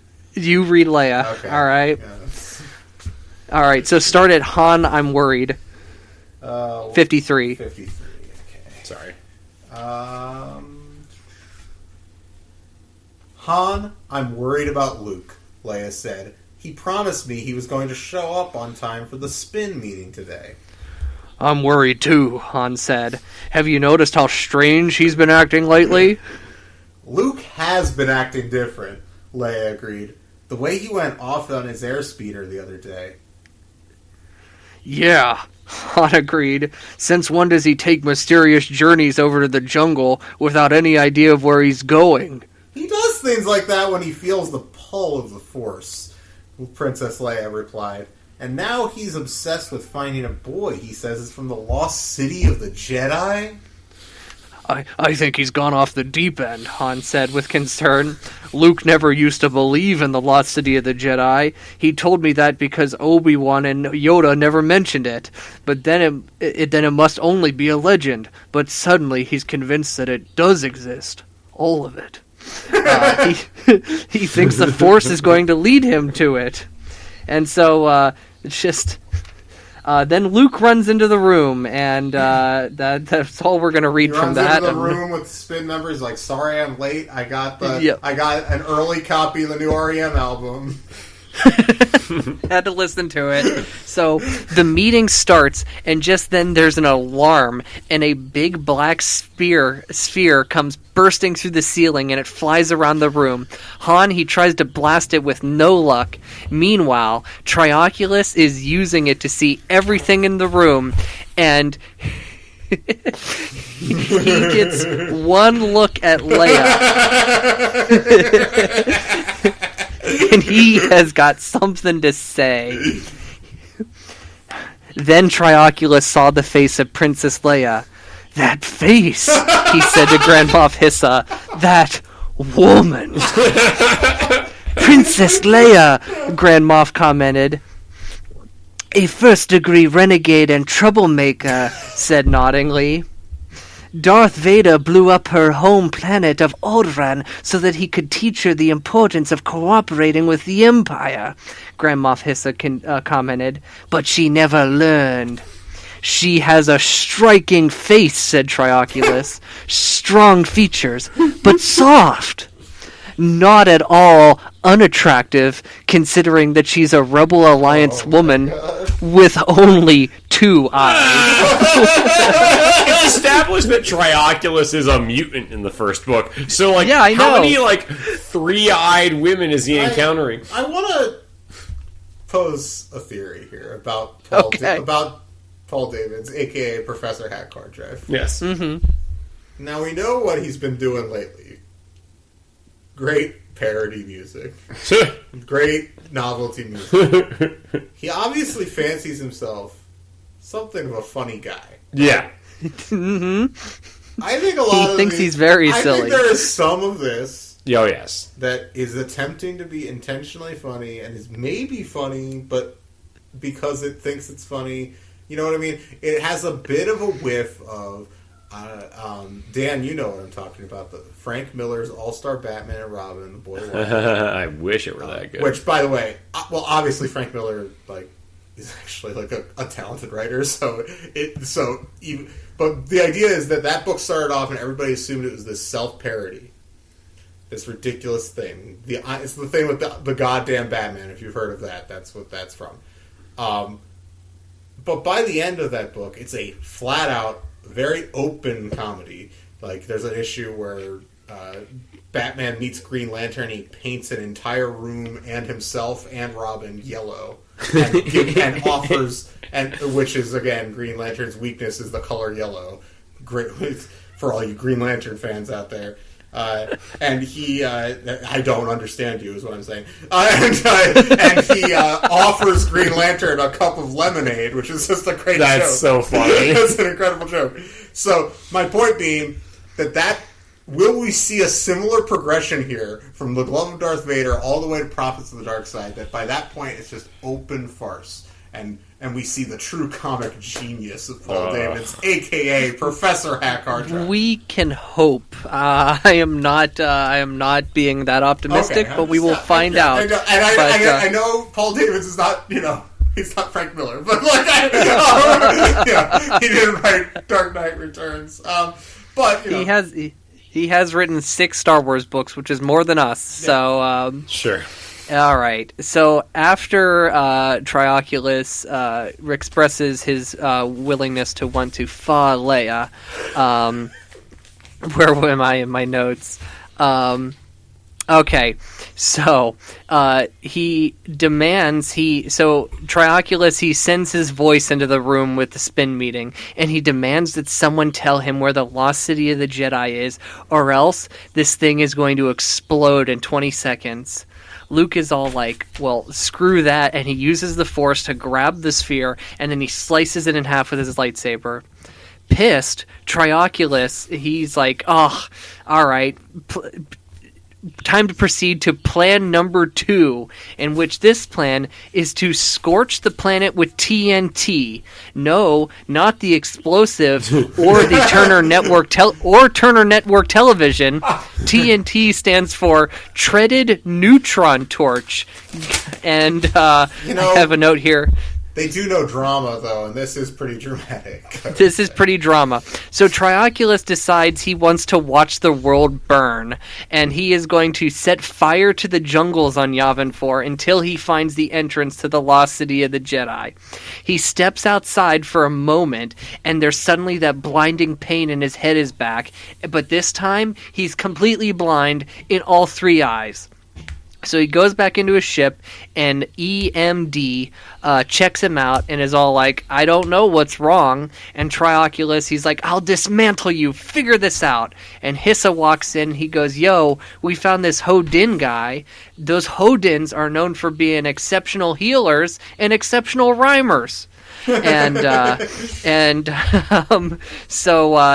Trioculus is like, get me this Hodin guy in here. So these two are obviously going to meet, and it's going to be hilarious because, Trioculus, of course, appreciates a good rhyme from time to time. Yeah.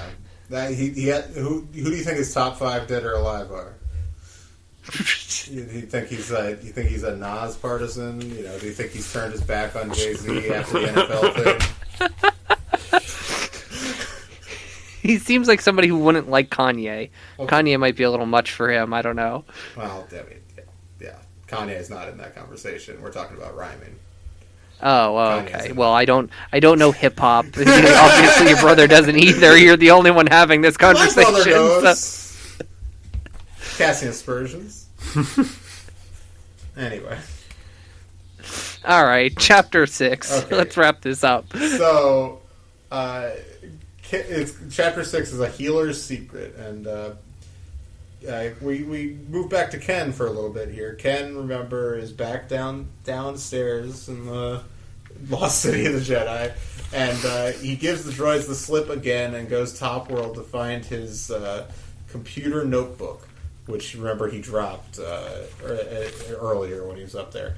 And so when he arrives up there, he sees that the rainforest is on fire, and he sees the fire in the distance, and it's coming towards him, and he's like, yikes. So he decides he's going to look for Baji and see if he knows where this notebook is. So when he finds Baji pretty quickly, and he tells Ken that his notebook is back at his hut. So they head back there, and Baji's hut is filled with all kinds of plant life that he's saved. Oh, boy.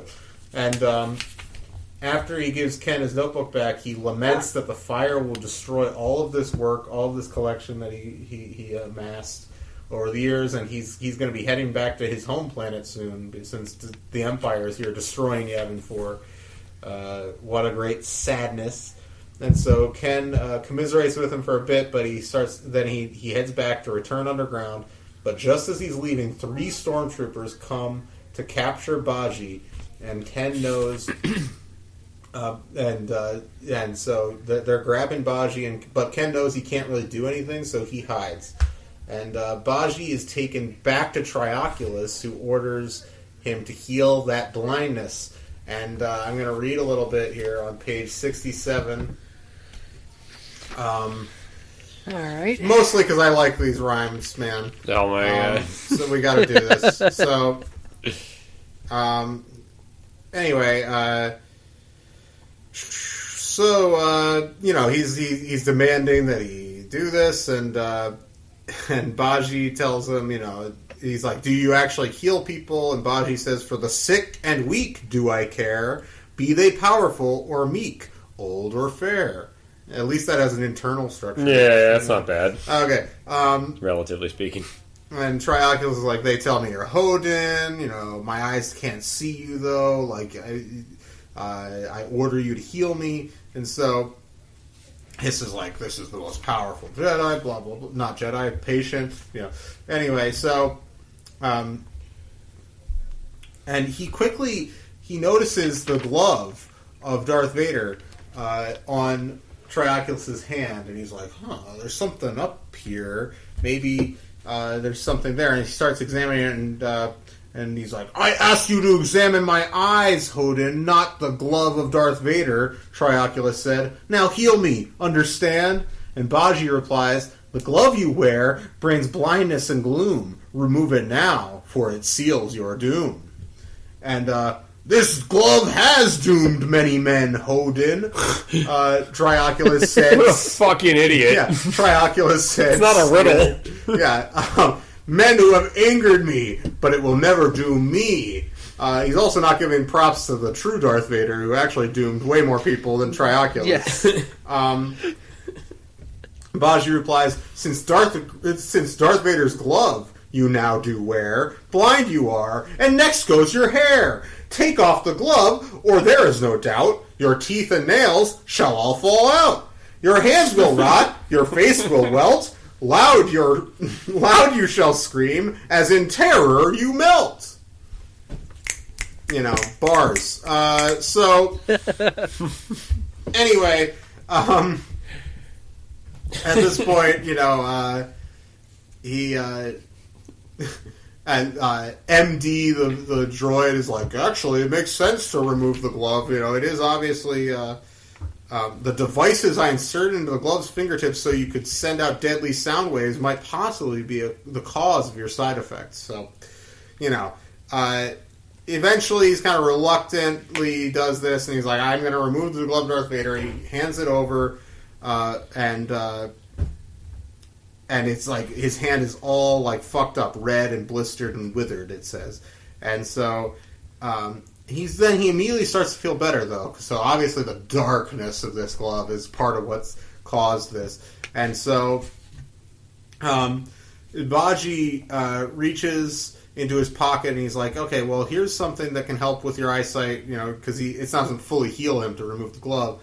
He pulls out these kibo seeds. And he says that basically if he takes these for the next 100 days, he takes 100 of these kibo seeds for the next 100 days, then his eyesight will be restored. He says, eat the seeds of the purple flower, or your sight shall lose its power. To be fully cured you must feed for 100 days upon the kibo seed. Yikes.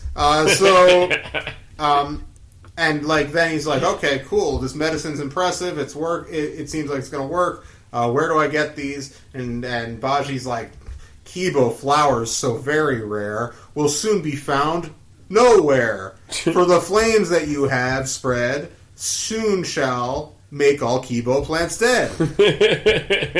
So, the Kibo plants are going to die, and he's like, but he tells Trioculus, I do have a huge stash of them back at my cabin, and that might not have burned down yet, so why don't we head back there? And so they head back there, and he rushes back to Baji's hut, and he tries to order one of the TNTs, you might remember, are out there, and they're about to fire on the hut, and but Trioculus is like, no, don't do it! But they don't hear him because, like, they're in a tank or whatever, and so they blast the thing, and he rushes into the burning building to get the seeds. He grabs the seeds, but then he gets trapped by the fire. What an idiot. Dullard. Why would he not send somebody else in? Why would he do it himself? It makes no sense. Like, he's supposed to be evil, like...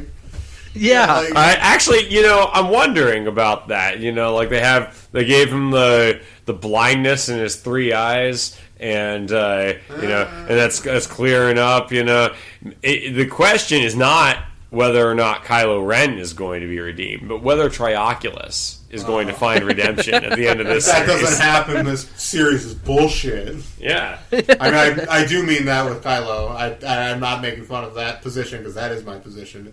If he's not redeemed by the end of Rise of Skywalker, that shit's getting a fucking 0 midichlorians ranking from Tim. Hell yeah. I agree. Maybe not 0, but very They'd low. be foolish not to do that. Yeah. All right. So this is Chapter 7, the final chapter, The Secret Code of Obi-Wan Kenobi. Oh, what is it? The code. We don't know yet. We'll Oh, find out. okay. I have a suspicion. If the fires in the rainforest are not contained, Princess Leia said to the members of Spin, then this moon of Yavin will face disaster. The rainforests are the source of our oxygen, essential for the air we breathe, and thousands of medicines used throughout the galaxy are made from the rare species of plants that can only be found in these forests. There has been an invasion by a ruthless mutant, a 3-eyed slave lord named Trioculus, who calls himself the new Imperial Emperor. He is destroying our forest because he is on some insane mission to find the entrance to the lost city of the Jedi. He is an evil madman and must be stopped. I want to say here, in the last book, save the whales. Now we're save the rainforest. That is the mention of listen, I'll say this about Paul and Hollace. They were right, and nobody read this book, and nobody. That's why we're in the predicament we're in now. That's why. Yep, that's Brazilian. that's why the president's Amazon is burning. down Yep. the Amazon. Yeah, he should have just. If he had only read The Lost City of the Jedi, he would have changed his mind. So, with those words, the Rebel Alliance sprang into action. While the Alliance firefighters tried to put out the raging blaze, the Millennium Falcon, with Luke Skywalker, Han Solo, and Chewbacca aboard, searched for Trioculus's jungle base. I should be putting the finishing touches on my sky house right now, but instead, I'm stuck piloting the Falcon on another crazy mission for the Alliance. So, Han here, he only cares about himself. Yeah, he's completely regressed. Much like Force Awakens, Han, he doesn't have any character development from the trilogy. Exactly. This is insane. So anyway, let's see here. They're trying to find Trioculus's base, and the Falcon ends up taking a direct hit from TNT, and they're forced to make an emergency landing.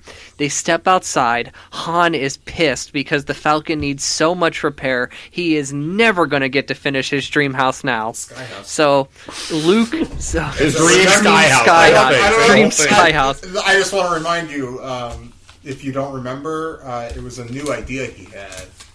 A house. That It is a new floats in the idea. sky.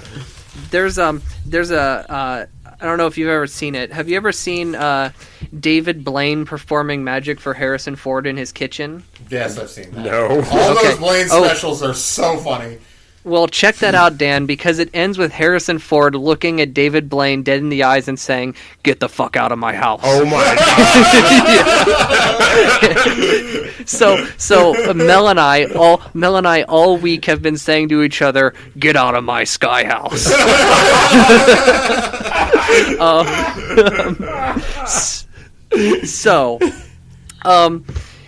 Oh shit, we're coming up on the best part. So Han, he thinks so Luke makes a joke and he says, "Han, do you ever think the Falcon will fly again? Will it ever be able to make the trip to Bespin in 18 standard time parts?" And we'll mention time parts here again very briefly. I mean, not very briefly, very soon. But remember, time parts is the Hollace and Paul trying to be revisionist and correct parsecs. Yes. So apparently Han misspoke in A New Hope. He didn't mean parsecs. He meant standard time parts. And anyway, shit's about to get real. Oh yes, this is actually a really important book right now. It is. It's extremely important. So Ken pops out of the forest, and he sees them. And Ken, he suddenly glanced at Han. He had recognized him from the pictures he had seen in the Jedi library. "Wow, you're Han Solo, right?" And then he looked over at the Wookiee. "And you're Chewbacca!" "Growl!" Chewbacca said, confirming that Ken had gotten his name right. "We know who we are, kid. What we don't know is who you are and what you're doing here." "I'm Ken," he replied. "I've always wanted to meet you, Mr. Solo, for just about my entire life. You're one of the best Corellian pilots in the whole galaxy." "What do you mean one of, kid?" Han replied. "You know anybody better?" Strap in, people. Snoke Larone made the trip from here to the Bespin system in 15 standard time parts, Ken said, without even batting an eyelash. "The best the Millennium Falcon has ever done is 18 standard time parts. I looked that up in the Jedi library." Han rolled his eyes in amazement. Who was this kid? Okay, I'll admit it, I'm impressed, Han said. "But Snoke Larone got wiped out in the Battle of Endor. I'm talking about living Corellian pirates." Jesus. "Then I guess you're the best," Ken admitted, he said with a smile. Snoke Larone. Snoke's new identity Snoke theory. revealed! Snoke's identity revealed. His name is Snoke Larone. He was a pilot who bested Han Solo, and Han may have had him murdered, or at least he thought he had died in the Battle of Endor. He seems very excited about his death, his very recent death. Yes, because Han is obviously pissed that he was bested by Snoke, so Han had to put him to rest, and Snoke survived. Had to have his son kill him. Yes, this long con, the long revenge It's all pays off in him. Pilot's rivalry. Yes, it is. And I've looked up Snoke Larone on Wikipedia, and Snoke Larone has more information on him, but it doesn't say what its sources are. Okay. So, the only appearance is Lost City of the Jedi, so where they're getting this information, I have no idea. Snoke Larone was a Corellian... It doesn't...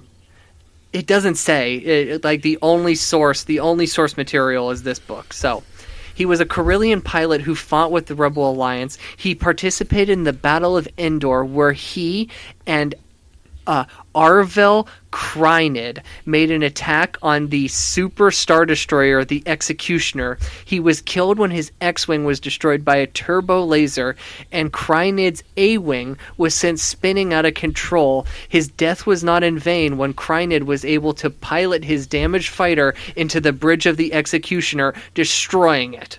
Well, that's the guy from the movie. Yes, he's the guy who kills Piat. So he's a real character. Snoke Larone is a character who we don't see in the movie, but apparently this is what he did, and that is how Snoke was born, people. He survived and became a Sith Lord, but not a Sith Lord. Not a Sith Lord. He became a dark side dude. He became a prophet of the dark side. The way his gown sparkles screams prophet of the dark side. Golden bathrobe, yeah. So yeah, Snoke. You've heard it here first. Snoke Larone, and I'm going to say this to you, Tim. We make shirts that just say "Supreme Leader Snoke Larone" on them. Definitely, let's do that. We need that. So yes. So anyway, moving back onto the story, Han makes a deal with DJ. And he says, "Hey kid, if you can get us out of this mess, I'll give you a free ride to any planet in the galaxy except Hoth and Kessel." So DJ says, "Well, I may have a solution," and he leads them to the lost city of the Jedi. So once at the city of the Jedi, he takes them to a control room, and he explains years ago. Actually, this is DJ. DJ has the solution. DJ, he says, when this city was built, Yavin 4 was a cold, inhabitable place, but the Jedi found ways to dig tunnels to the planet's core, and they were able to shoot warm air and moisture into the sky from these tunnels, thus making it possible to control the weather and creating the rainforest that you've seen. The Jedi terraformed Yavin 4, and currently weather machine bullshit. Yes. So currently, they're scheduled to have 6 months of rain, which is going to start in 2 weeks. But if we can figure out a way to start the rain today, it may put the fires out. There's only one problem. There's a code we have to enter, and I, DJ, the keeper of this whole city, don't know this code. And Luke remembers, "Oh, my dream. Obi-Wan told me about a code. What is the code? What is the code?" He runs over the computer. JE99DI88FOROOCE. Enter. Sure enough, it works. The day is saved. And we're going to read here apparently 83 to 85. I don't remember what any of this is. All right. So this is where Trioculus gets away. So the rain puts out the fires. All right. The Rebel Alliance had neglected to destroy a single escort carrier. The glove of Darth Vader, which Trioculus had left on his Imperial strike cruiser, was now laying in the mud on the ground. The rain lashed out at Trioculus as he knelt down to pick it up. He didn't put it back on, but he kept it. "You're going to make me another glove, EMD," he said, "one that looks just like the glove of Darth Vader. No one must know that I no longer wear the real glove." "It is regretful that we didn't find the lost city of the Jedi, my Emperor," Grand Moff Hissa said. "But if we send enough spies to Yavin 4, they'll keep looking for it until they find it, and perhaps we'll find the Jedi Prince as well." "Spin must be destroyed for this attack," Trioculus said. "Spin, and every member of the Rebel Alliance in their Senate, except who? Whom, Lord Trioculus?" Grand Moff Hissa asked. "We will take Princess Leia alive," Trioculus replied firmly. And then they climbed aboard the remaining escort carrier. Once inside, he activated and powered and took off, leaving Yavin 4 behind. Trioculus then laid his head back on his chair, his eyes closed. His face was painfully burned, and his right hand crippled and withered. Trioculus escaped into a dream of the beautiful Princess Leia. He could see her striking face, her strong but soft features, and he dreamed of making her his queen, the queen of the Empire. Book 5, baby! Book 5. So we now know what Trioculus's grand plan is. And so we jump back to Ken and the members of Spin. And Ken is leaving the lost city of the Jedi to join the Rebel Alliance. He is officially the youngest member ever of the Rebel Alliance. He says goodbye to all his droids and his dog, or whatever the hell that thing was. Nemo, baby. Yep, and that's Nemo? it. It's let's see here. I'll look it up later. Zebo. Zebo's the name of the. It's Yep. the actual. Porg. No, go ahead. Keep going. And, well, that's it. He leaves, he says goodbye to everybody, and he leaves, and that's the end of the book. That's true. And Mooka, by the way, is the species. Mooka, yeah. So, one other thing that did you mention that Heja, is it Heja? The rhyming boy? Bijo? Oh, Bija? no, I did not. He is a Hojin, and he is Bahi. And Bahi is taken captive of the Empire, so he's with Trioculus and all those So goons. that'll probably come into play when we do the next book in like 4 months. But, so, this book... I discovered something. Okay. So remember how in our last episode we were talking about Drew Struzand and how he likes to fake his cover art sometime? You had mentioned Shadows of the Empire, Tim. Yeah. Well, there's something very familiar about Ken's outfit. Oh, I think I know So do you recognize whose outfit this is? I believe it's Leia's outfit. It's Leia's outfit from Empire Strikes Back. It is identical to her outfit, with the exception of the exception, of course, of the breast. And yep. So that's a little thing that I figured out while we were recording. He's got his little silver pendant thing too. Yes, that was added as well. So what else do we got to say about this book? Anything? I mean, we definitely covered a ton of this. I will say this. I think this book is a little better than the first book. It is. Mm-hmm. It feels a little closer to Star Wars, despite not feeling like it at all. And I think we gave the first one 0. Or no, 0.5. 0.5. Which is the lowest we're allowing ourselves to go. Yeah. Yes. I'll give this one midi-chlorian. It's a little, I'll little better. Who are you flavoring it? Oh, gotta be Ken, man. He's the Jedi Prince. Okay. So our scale goes not 0, but 0.5, which is Trioculus. Right. 0.75, which is Mattis Bands. Oh. And 1, which is Ken. Yeah, and then 1.5 is Brooke Chun. Yes. Dan? Yeah. Well, that weather control shit at the end pisses me off. Not just because it's a Deus Ex Machina, but because it seems to kind of like go against the ecological themes that they're trying to convey in this book. Burning down rainforests is bad. Save the whales. Good things that I agree with, but also completely using man-made technology to alter the climate of an entire planet. That's cool. Wow. But yeah, so that was irritating. Book sucks, but yeah, I agree it's a little bit better than the other one because it doesn't have a completely pointless B plot with a bunch of whale shit. This whole book just serves as an origin for Ken. It's just a way to insert Ken into the narrative. There's no interesting expansion of anything in the entire book. And it annoys me that Luke seems pretty much entirely unfazed by the lost city of the Jedi's existence. He comments on it mildly.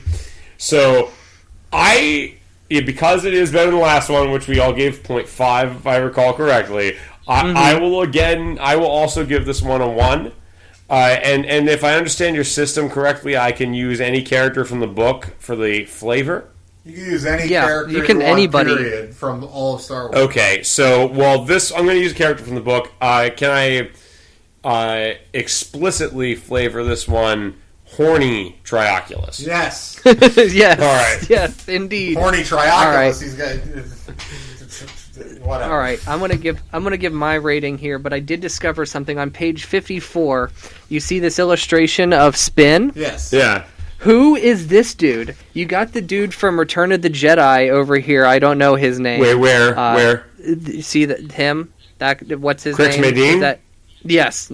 But who is this dude? No this clue. thick-jawed dude. Who It might is be that? 1990s Spin staff writer Rob Sheffield.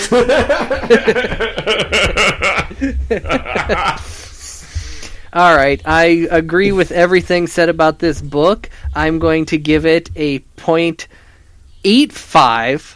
though, and I'm going to flavor it Master Chef Han Solo with his spicy Carillion dishes.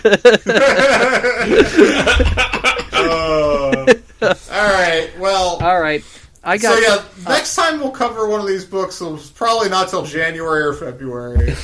Yeah, it'll be a while. It'll be an off week during our Jedi Quest run, probably.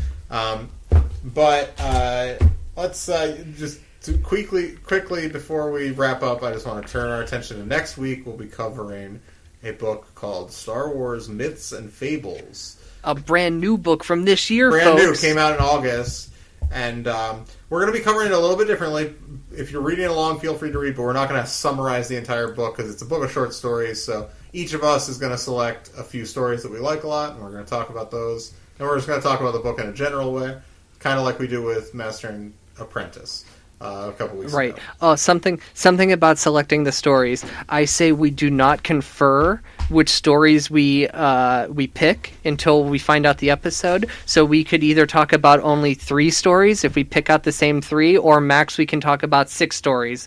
We'll just let what we think of the book decide how much we talk about it. And then, we can obviously talk about the other stories. But my point is we're not covering the book the same way we cover these books or Jedi Apprentice or anything like that. I've started the book, and it would be foolish to cover it that way, so we're doing it the correct way. So we're just going to pick out some stories we like, and we're going to talk about it in a general sense. It's a beautiful book. It just is an object. I have not started these reading illustrations it. Are fire. The illustrations are beautiful. We'll talk about Grant Griffin next week. He was the illustrator on this book. The writer's name is what? David Mann? George Mann. George Mann. Is he related to Michael is my real question. I don't think so. It does have 2 ends, though, so he could be. Yeah. Come on, man. Okay, so thank you, Dan, for coming on. Yes, thank you. I'm sorry if I cause you to lose any listeners that love Mara Jade and hate Callista Ming. Oh, wow. No, it was the Darth Bane reference that pissed people off. So. Yeah, I bet you that really did piss. At least one person that listens to your show is really mad at me for that. The only thing that you could have done to make people even angrier if you were just like, and Revan sucks too. Like, let's not go next time. So, you'll probably be back on at some point in the next few months. Before we want to have you on to cover a good book at some point. That'd be cool. Yeah. So, we'll figure out a good one for that. But you'll definitely be back for the 3rd book, Zorba the Hutt's Revenge, in January or February. And so anyway, Zorba being Jabba's father, by the way. Not to spoil it too much for you guys. Well, okay, but we're going to. I'm crushed right now. So anyway, please remember to rate, review, and subscribe to us on Apple Music, Stitcher, Spotify, etc. 5 stars only, of course. Check us out on Instagram, Facebook, Twitter, at Padawan Library. Email us, padawanlibrary@gmail.com. And, I don't know. I think we're good. I think we're good, too. It's a good episode. So, thanks for listening. Yes. Until the books are due back. The library is closed.